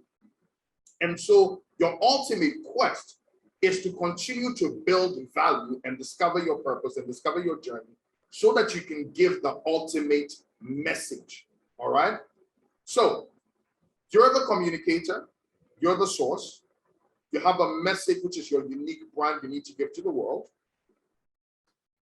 You first need to figure out what that message is made of by figuring out your authentic brand. Your authentic brand starts by figuring out, okay, what are the content or the things that we have within this brand? Things like your talents, your skill set. If you're a Christian, what is the direction that God is taking you through? What are your values? Okay, and these values usually will come, or you figure them out by the things that you resonate with and the things that just are in conflict with your internal self. A lot of times we do things we're not comfortable with and we work towards killing our conscience because we're trying to be like somebody else.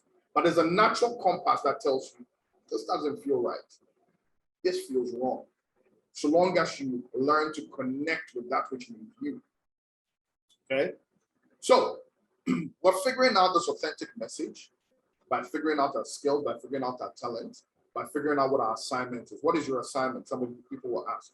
Your assignment is generally that thing that pushes you the way nobody else is pushed.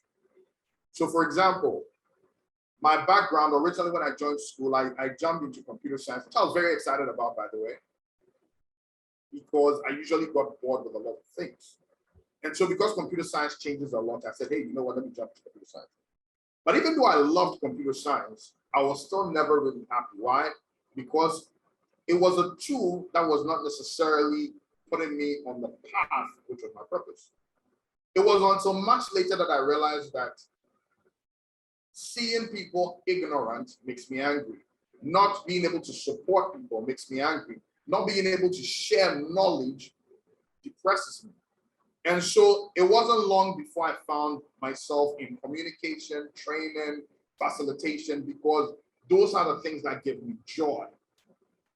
Harnessing information, lessons, experience to share to help people become better gave me joy. And so all of a sudden I realized, wait, this is the path I'm supposed to follow. And when I started following my path, it's not about what I've put on Facebook. It's not about what I'm sharing. People just automatically started recognizing my brand as an optimizer. And so during my birthdays, during hangouts, you'd hear people say the same consistent thing. Hey, that's for Papa. If you come around, we will push you. Hey, that's for Papa. He will put you on this path. Hey, that's for, it's natural to me. And it almost doesn't feel like a job.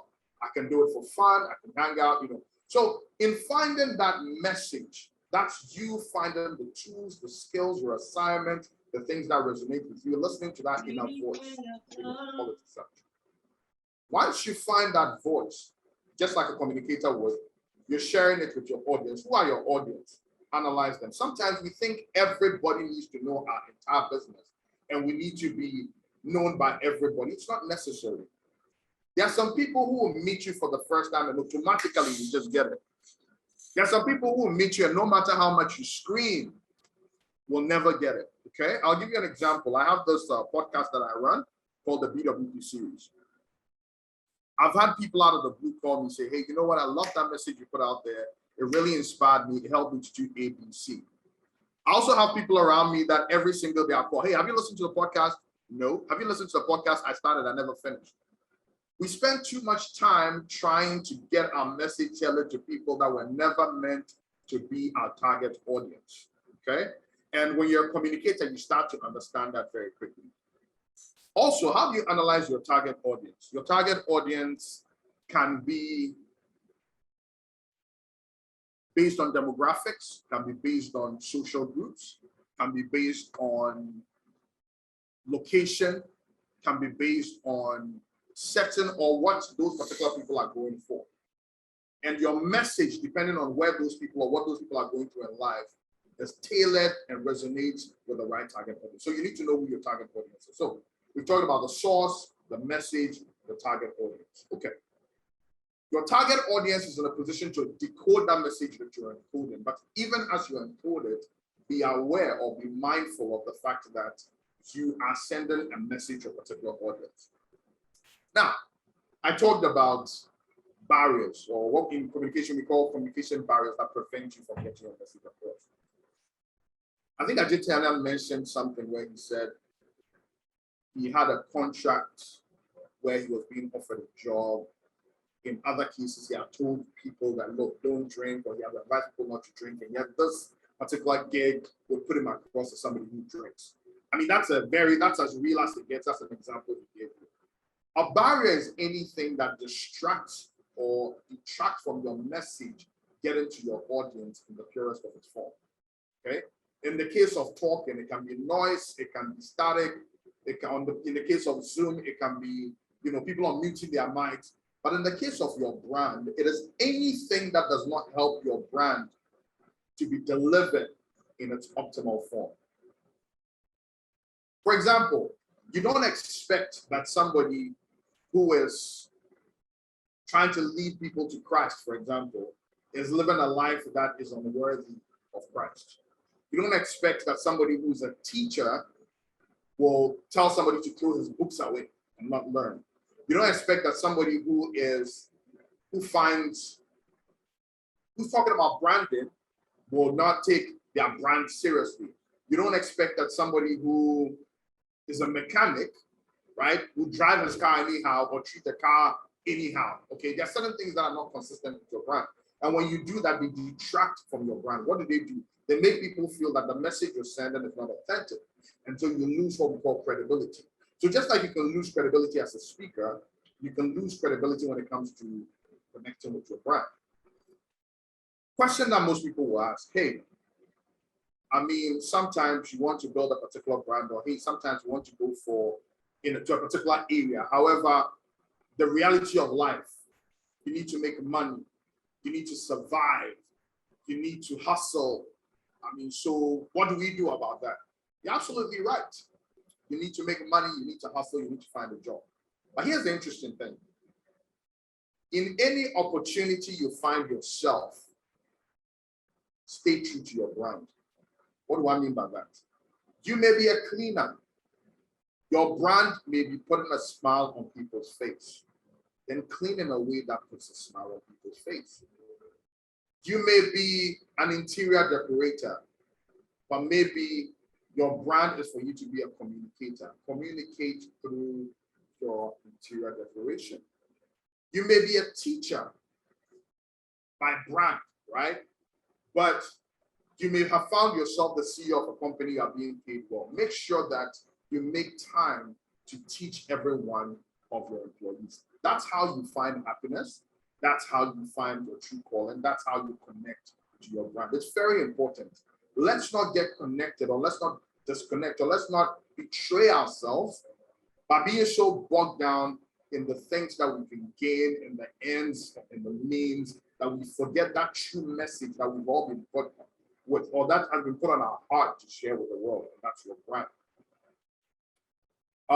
At this point, I'd like to sort of narrow down and let people ask questions. But my fundamental message here is, first and foremost, remember, God has designed you uniquely with gifts. These gifts, each one may not necessarily make you the best, but when you put that combination of gifts together, only you can be a master of that combination. So it's important that you find each one of these gifts, you take your time, you hone them, and it requires a journey. It requires going out there, meeting people, interfacing with people, connecting with people, experiencing different journeys for you to discover all these different things. There are many skill sets that sometimes you may not even find yourself, but somebody else may say it. Hey, you know what? I've realized you speak well. Or hey, you know what? I've realized whenever you're in a room, you have a way of charging people up. I've realized that your energy is so positive. You always connect with everybody that goes. And I've realized that you're a great connector. Okay. Now, initially, when you find these things, what happens? Everybody starts saying, hey, this guy's a jack of all trades, or this lady's a Jill of all trades. You're doing everything. It's not that you're doing everything. It's just that you're just beginning to discover the skills. So the next phase is what? Find a way to connect all these skills together, because it's a central theme. I'll give you an example. So for a long time, people said, well, you're doing IT, but now you're doing music, you're singing, now you're doing programs, now you're connecting with people. But when I sat back, it all comes down to optimization. I send the same message that I would do in a speech in my music. I do the same in my programs. I do the same even with my IT tools that I use, just trying to optimize people, trying to help people. So there's a central theme in all the things that you're doing. Take time to figure them out, okay? And in case you're wondering why I'm asking you to take time, look, some of you date and you take time to get to know somebody. Unfortunately, a lot of us don't take time to date ourselves and get to know ourselves. It's a lifetime journey. You don't stop till you die. So take time to know those skills, take time to find the central theme. Now, once you find that central theme, take time to understand who are the people that will benefit from this brand, this message. Who are the people I need to connect with, okay? And analyze those people so you can deliver your message in the best possible way. Finally, be aware of the barriers that will prevent you from communicating well, which are distracting behaviors, distracting characteristics, and projects or things that you engage in that do not help your brand. Sorry. And then a bonus on top of it is you've not communicated unless you've tested your communication. What does that mean in branding? You cannot say you know your brand until you've tested to find out what your reputation is. And so you need feedback coming consistently from your audience for you to know how well you've communicated your brand. So I'll stop at this point and I'll take questions if there are any, so that we can make this as interactive as possible. Thank you. Over to you, Lois. Yeah, thank you so much, Papa Akest. One of the things that resonates well with me is trying to find yourself, because a lot of people, you do everything and almost everything, but it's just, there's a thin line between it. And at the end of the day, you need to be able to connect all the dots, and definitely there'll be that caption that makes you who you are. Now, there's been a lot of argument about talent and hard work, and they all play to, make a person one. What would you choose? Or do you think they go hand in hand, talent and hard work? Or do you think talent could take you that far? And obviously, if you hold something to do in 2 minutes because you've got the talent, you can just pop it up. But somebody training over time will not still have that authenticity when it comes to hard work. It's like asking me, thank you for your question. It's like asking me, will I heat food that is in the fridge, or will I go and buy food? Okay. Maybe I don't like the food that is in the fridge, but the truth is it's a lot more work for me to go and buy the food. However, even as I take the food from the fridge, I still have to eat the food to work. What am I saying? I think it's, and let me try not to be harsh with it, but I think for me, it doesn't make a lot of sense for you to be given gifts by the Almighty God and for you to say, you know what, hard work pays, so let me not bother taking it into account. It's like saying that you've been given an investment, but you say, you know what, I don't want anybody to say I took money from my father, so forget my father's money, I won't take it. Let me go and find my own money. It doesn't make any sense. You need to, and I see Linda has written something. I'm going to respond to that immediately. People do say hard work beats talent, but what they really mean is hard work that you use to refine your talents are much better than lazily relying on the talents as they are. You see, you are given the gifts, which are the talents, but those talents alone won't do much for you. You need to refine them and build them with hard work to become what you call skills. And with a little more hard work, they become what? Expertise. The truth is, people have for skills, people promote for expertise, and people consult for mastery. You need to go through these phases. Find the talent, develop them into skills, work those skills to build experience to make them expertise, and take time to hone them, put in your 10,000 hours, as some would say, to make them mastery. You see, when you become a master, you don't chase for jobs, you don't chase for gigs, you don't chase for opportunities. Opportunities come looking for you. Because you see, when you become a master, you build something in economics we call scarcity. That uniqueness that you've built, becoming a master of your domain, makes you a scarce resource. And as you become a scarce resource, demand goes up, supply goes low, and so people come for you. And so we all need to work to build our talents to skill, reform those talents to expertise, and groom those expertise till they become mastery. That's where your true brand lies. I hope I've answered your question. Yeah, absolutely. There's a follow-up on that to say that, do I have to change jobs before till I find my brand? Like, do so many things, change jobs? Let me be careful with answering these questions. If I would suggest that you change jobs if one, you have outgrown the job and you're ready to move to the next level, or two, if that job conflicts with your values, and you're clear that that job is conflicting with your values and your brand. But if you're not sure, then it's a space for you to learn, hone, figure out before you move. So don't just jump in because you say, you know what, I don't feel like my brand is shining here. Or, I don't know what I'm doing here, so let me just get out. You don't have a plan. You're getting out. Getting out to do what, right? But in some cases where you feel like I'm being asked to do things that conflict with my values, conflict with my brand, this is not who I am, then please, by all means, you're doing yourself a disservice. Or you may feel like, you know what, I've spent time in this job, I have grown, I've gotten to the point where I feel like I'm not growing anymore. It's time for me to move to the next level, find another opportunity and jump onto it. So that's my answer to that. Absolutely. So someone is also asking, how does your personal brand affect your business brand? Okay, let me answer this in 2 ways. So you as a business owner and you as an employee. As a business owner, your personal brand defines the brand of the business. Let's be very clear about that, especially if you're a founder of the business, okay? Now that business over time may grow beyond that, but the starting brand of your business is that of the brand of the founder, okay? However, as an employee, the organization's brand is a total combination of the brand of all employees. Therefore, if you're not a fit, you're doing a disservice to your organization's brand. And I'm not saying that you need to conform and straitjacket, but you need to be in your own diversity, supporting that brand that the organization wants to establish. So for example, if this organization is known for being helpful, for great customer service, for great delivery, for going above and beyond, you can't be somebody that just works in this organization and says, you know what, as for me, I work 9 to 5.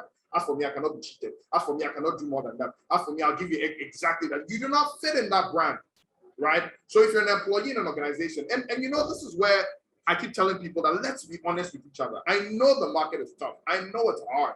I know we all need a job. But if you decide that you're going to sign on that dotted line to work for an organization, be fair.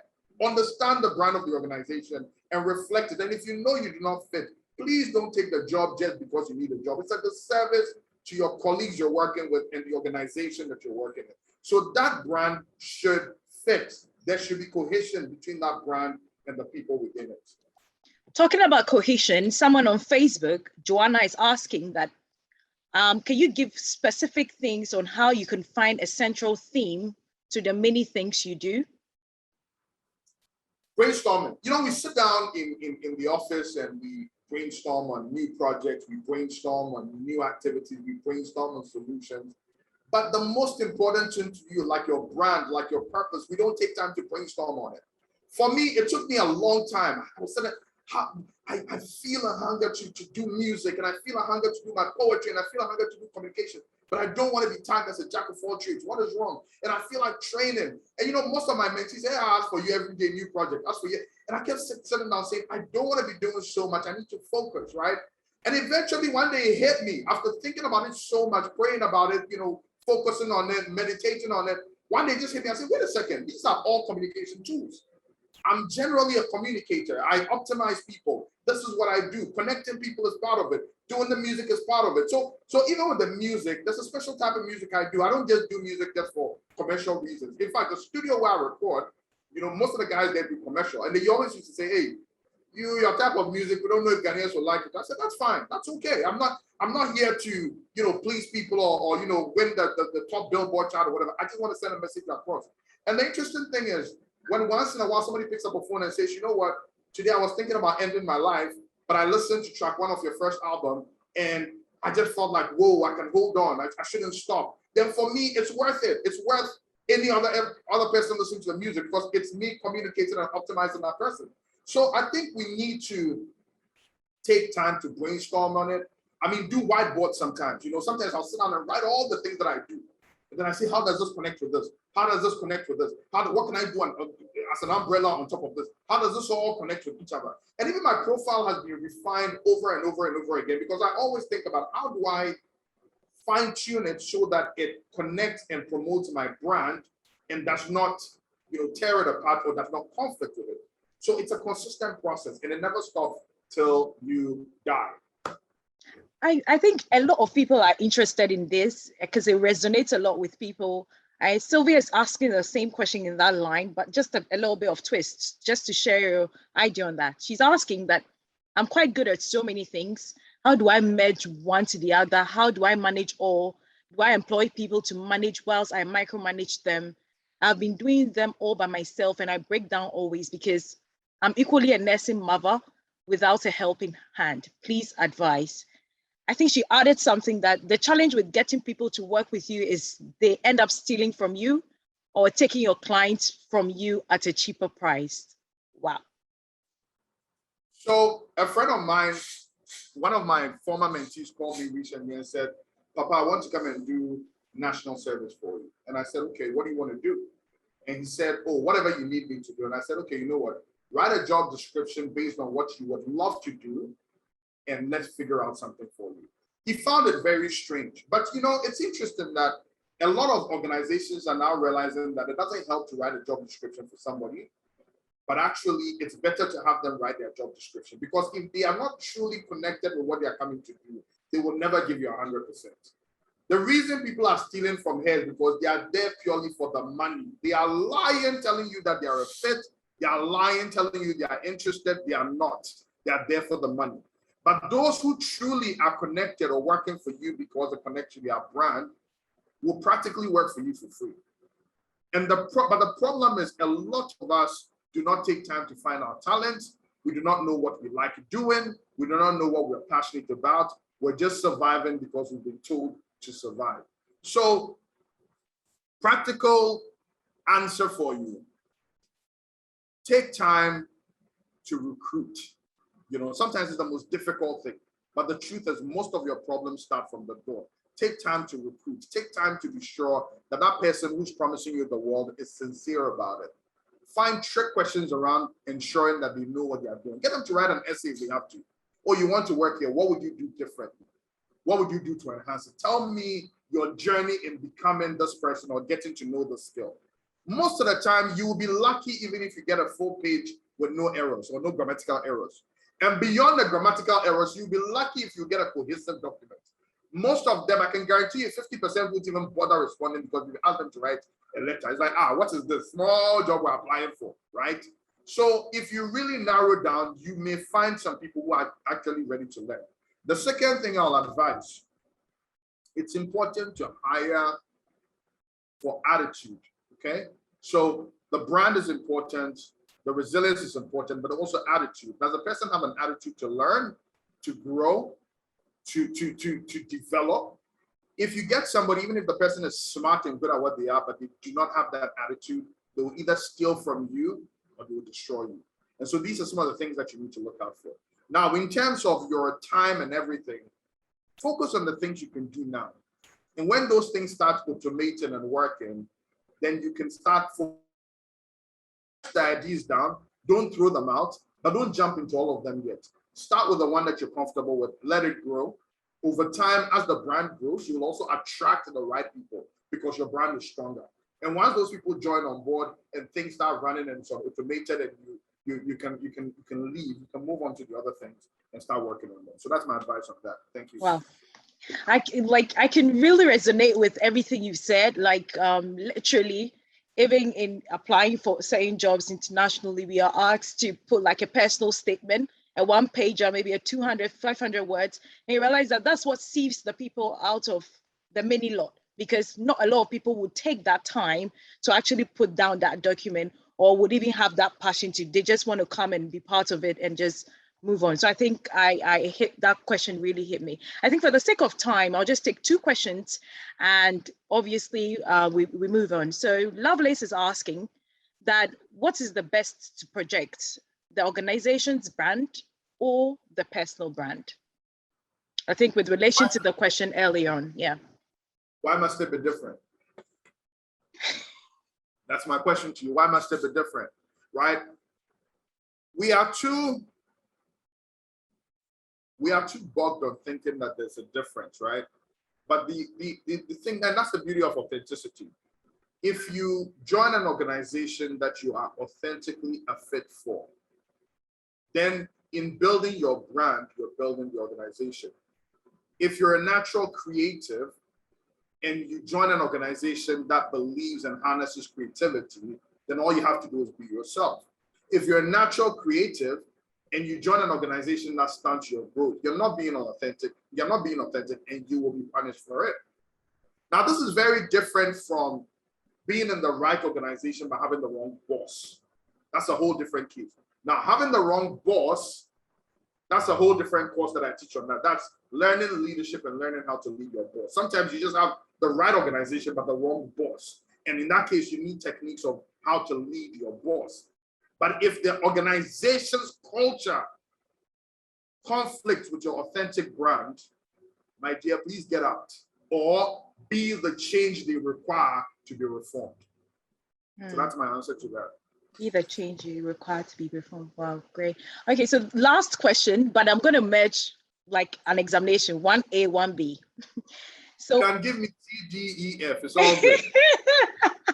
So 1A is asking if refining your brand the same as rebranding.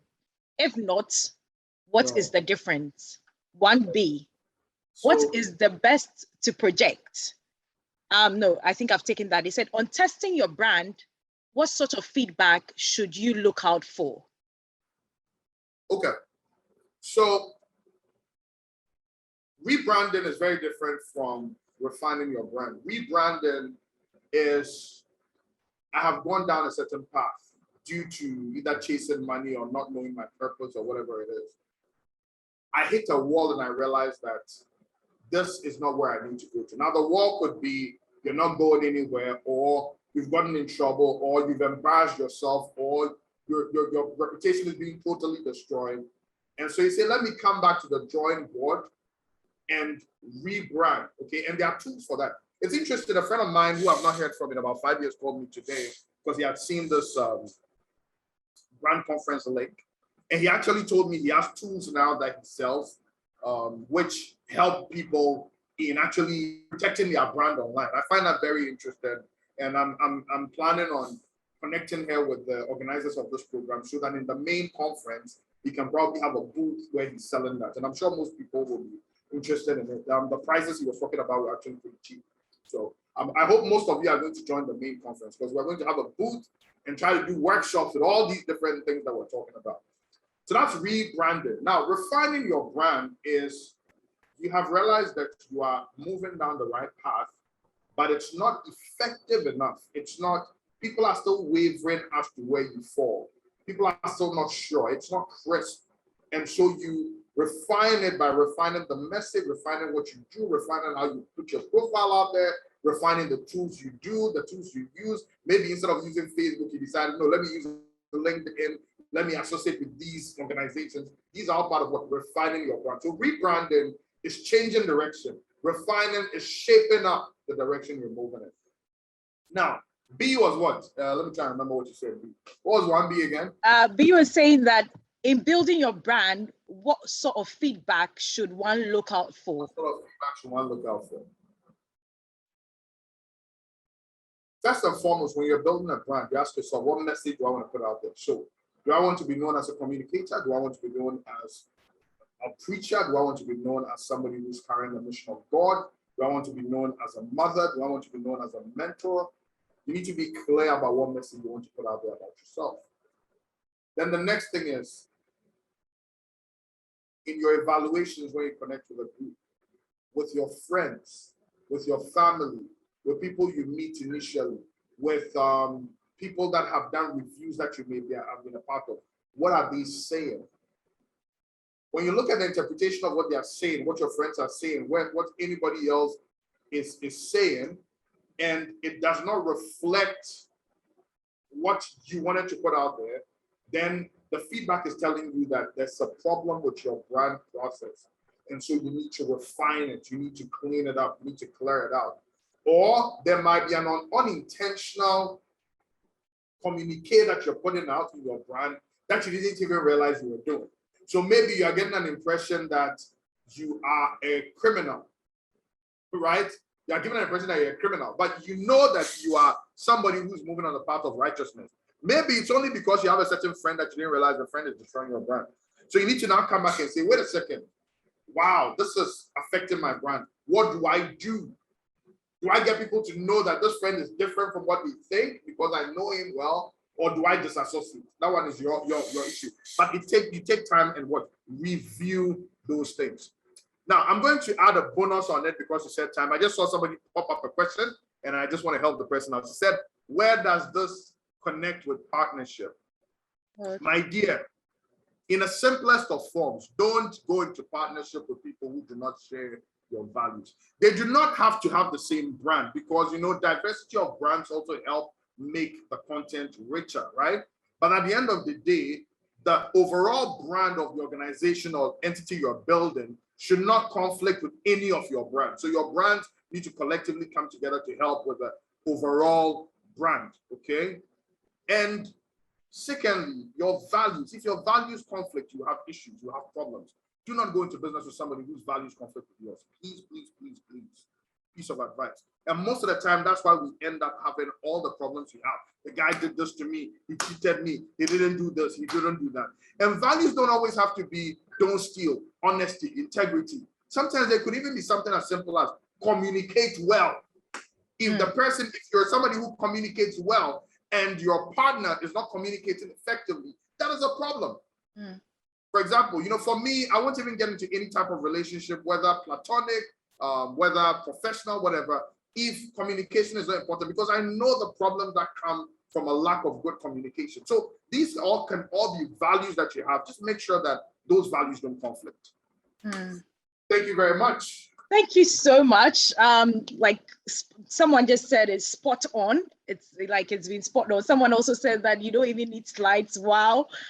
All these have from that means they're coming for the main conference. That's what I want to know. Exactly what I wanted to hammer on. So Papa Akes has, together with Reverend Dr. Joyce Aye, has been on the brand conference for 3 years. Just a bit of highlight. Our first conference happened at Golden Tulip, 19 June, sorry, I can remember. And where we shared a lot of workshops.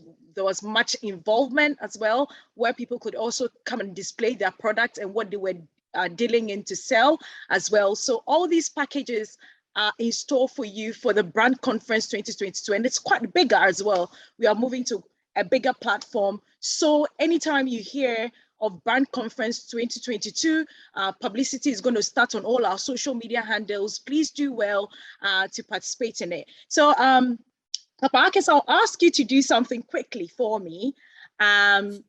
So we made a call for people to register early, so like early registrant, and we had quite a number of people. So from the number 0 to 100, what's your favorite number?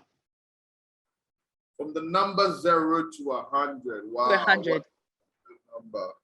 I would have to say, let me say 22, because that's the day of my birthday. Okay. Well, everybody seems to be choosing that. So if we have Ebenezer Akon on this page, you just won yourself a free ticket. A free ticket to the Brand Conference 2022. So from Papa Akes, so anywhere you see Papa Akes, just chip him an email and say thank you so much. So if you know Ebenezer Akon and he's not here, please tell him to send us an email to the Brand Conference at gmail.com, the Brand Conference at gmail.com. We'll put in the chat box to reclaim his ticket for Brand Conference 2022. Now, our team lead also highlights on some key things. And one of the things she also says is that try and build on one brand and the rest of them would follow. And that has been one of the motivation working with her. And you will surely see her on the Brand Conference 2022 presenting on a session and how she's been able to bring a brand, build a brand solidly for a decade. And her favorite number is number 7. TBC 007. If you've got TBC 007, Ebenezer Gbedema, you just won yourself a free ticket to Brand Conference 2022. If you know Ebenezer Gbedema, tell the person to send us an email and reclaim their ticket. I don't know whether I can see that Ajete Anand is still there. If he's still there, could he maybe share his favorite number? Else I might give that a go. Yeah, I don't, well, if it's not, I'll take the privilege as a virtual MC to choose a favorite number 11. Now, 11 is Esther Ifya Sewa. Esther Ifya Sewa. So, oh, okay. So Bedema is here, warrior, named as warrior. Yeah, please do send us an email. So Esther, you just won yourself a free ticket to Brand Conference 2022. Now, you might never know what surprises has in store for you if we call for early registrant for the Brand Conference next year. So do well to put in your application whenever you see it and apply for it. So quickly, we'll just take the closing remarks. I want to thank you so much and all our speakers, Reverend Dr. Joyce Ayi, Ajiti Annan, and you, Papa Akis, for your relentless time and effort in putting this conference together. We really do appreciate it. And also, we would like to thank the team that has worked solidly behind putting this virtual conference in place. And that will go to the team lead, Emma Brenya, who is the CEO of the Brains Company. You can check out www.brains.com for all your brand management needs, from personal branding to your corporate branding and anything that comes in that food show. And also, I want to thank Omari for leading media and communications, and Albert Sapon as well for being part of it. Ephraim from being a team member pushing this forward. My name is Lois Efwa Ochiwa Damte. I have been the project manager as well as the virtual MC for you today. What an insightful conference. Do well to follow our social media handles to get updates of next year's Brand Conference 2022. Good night.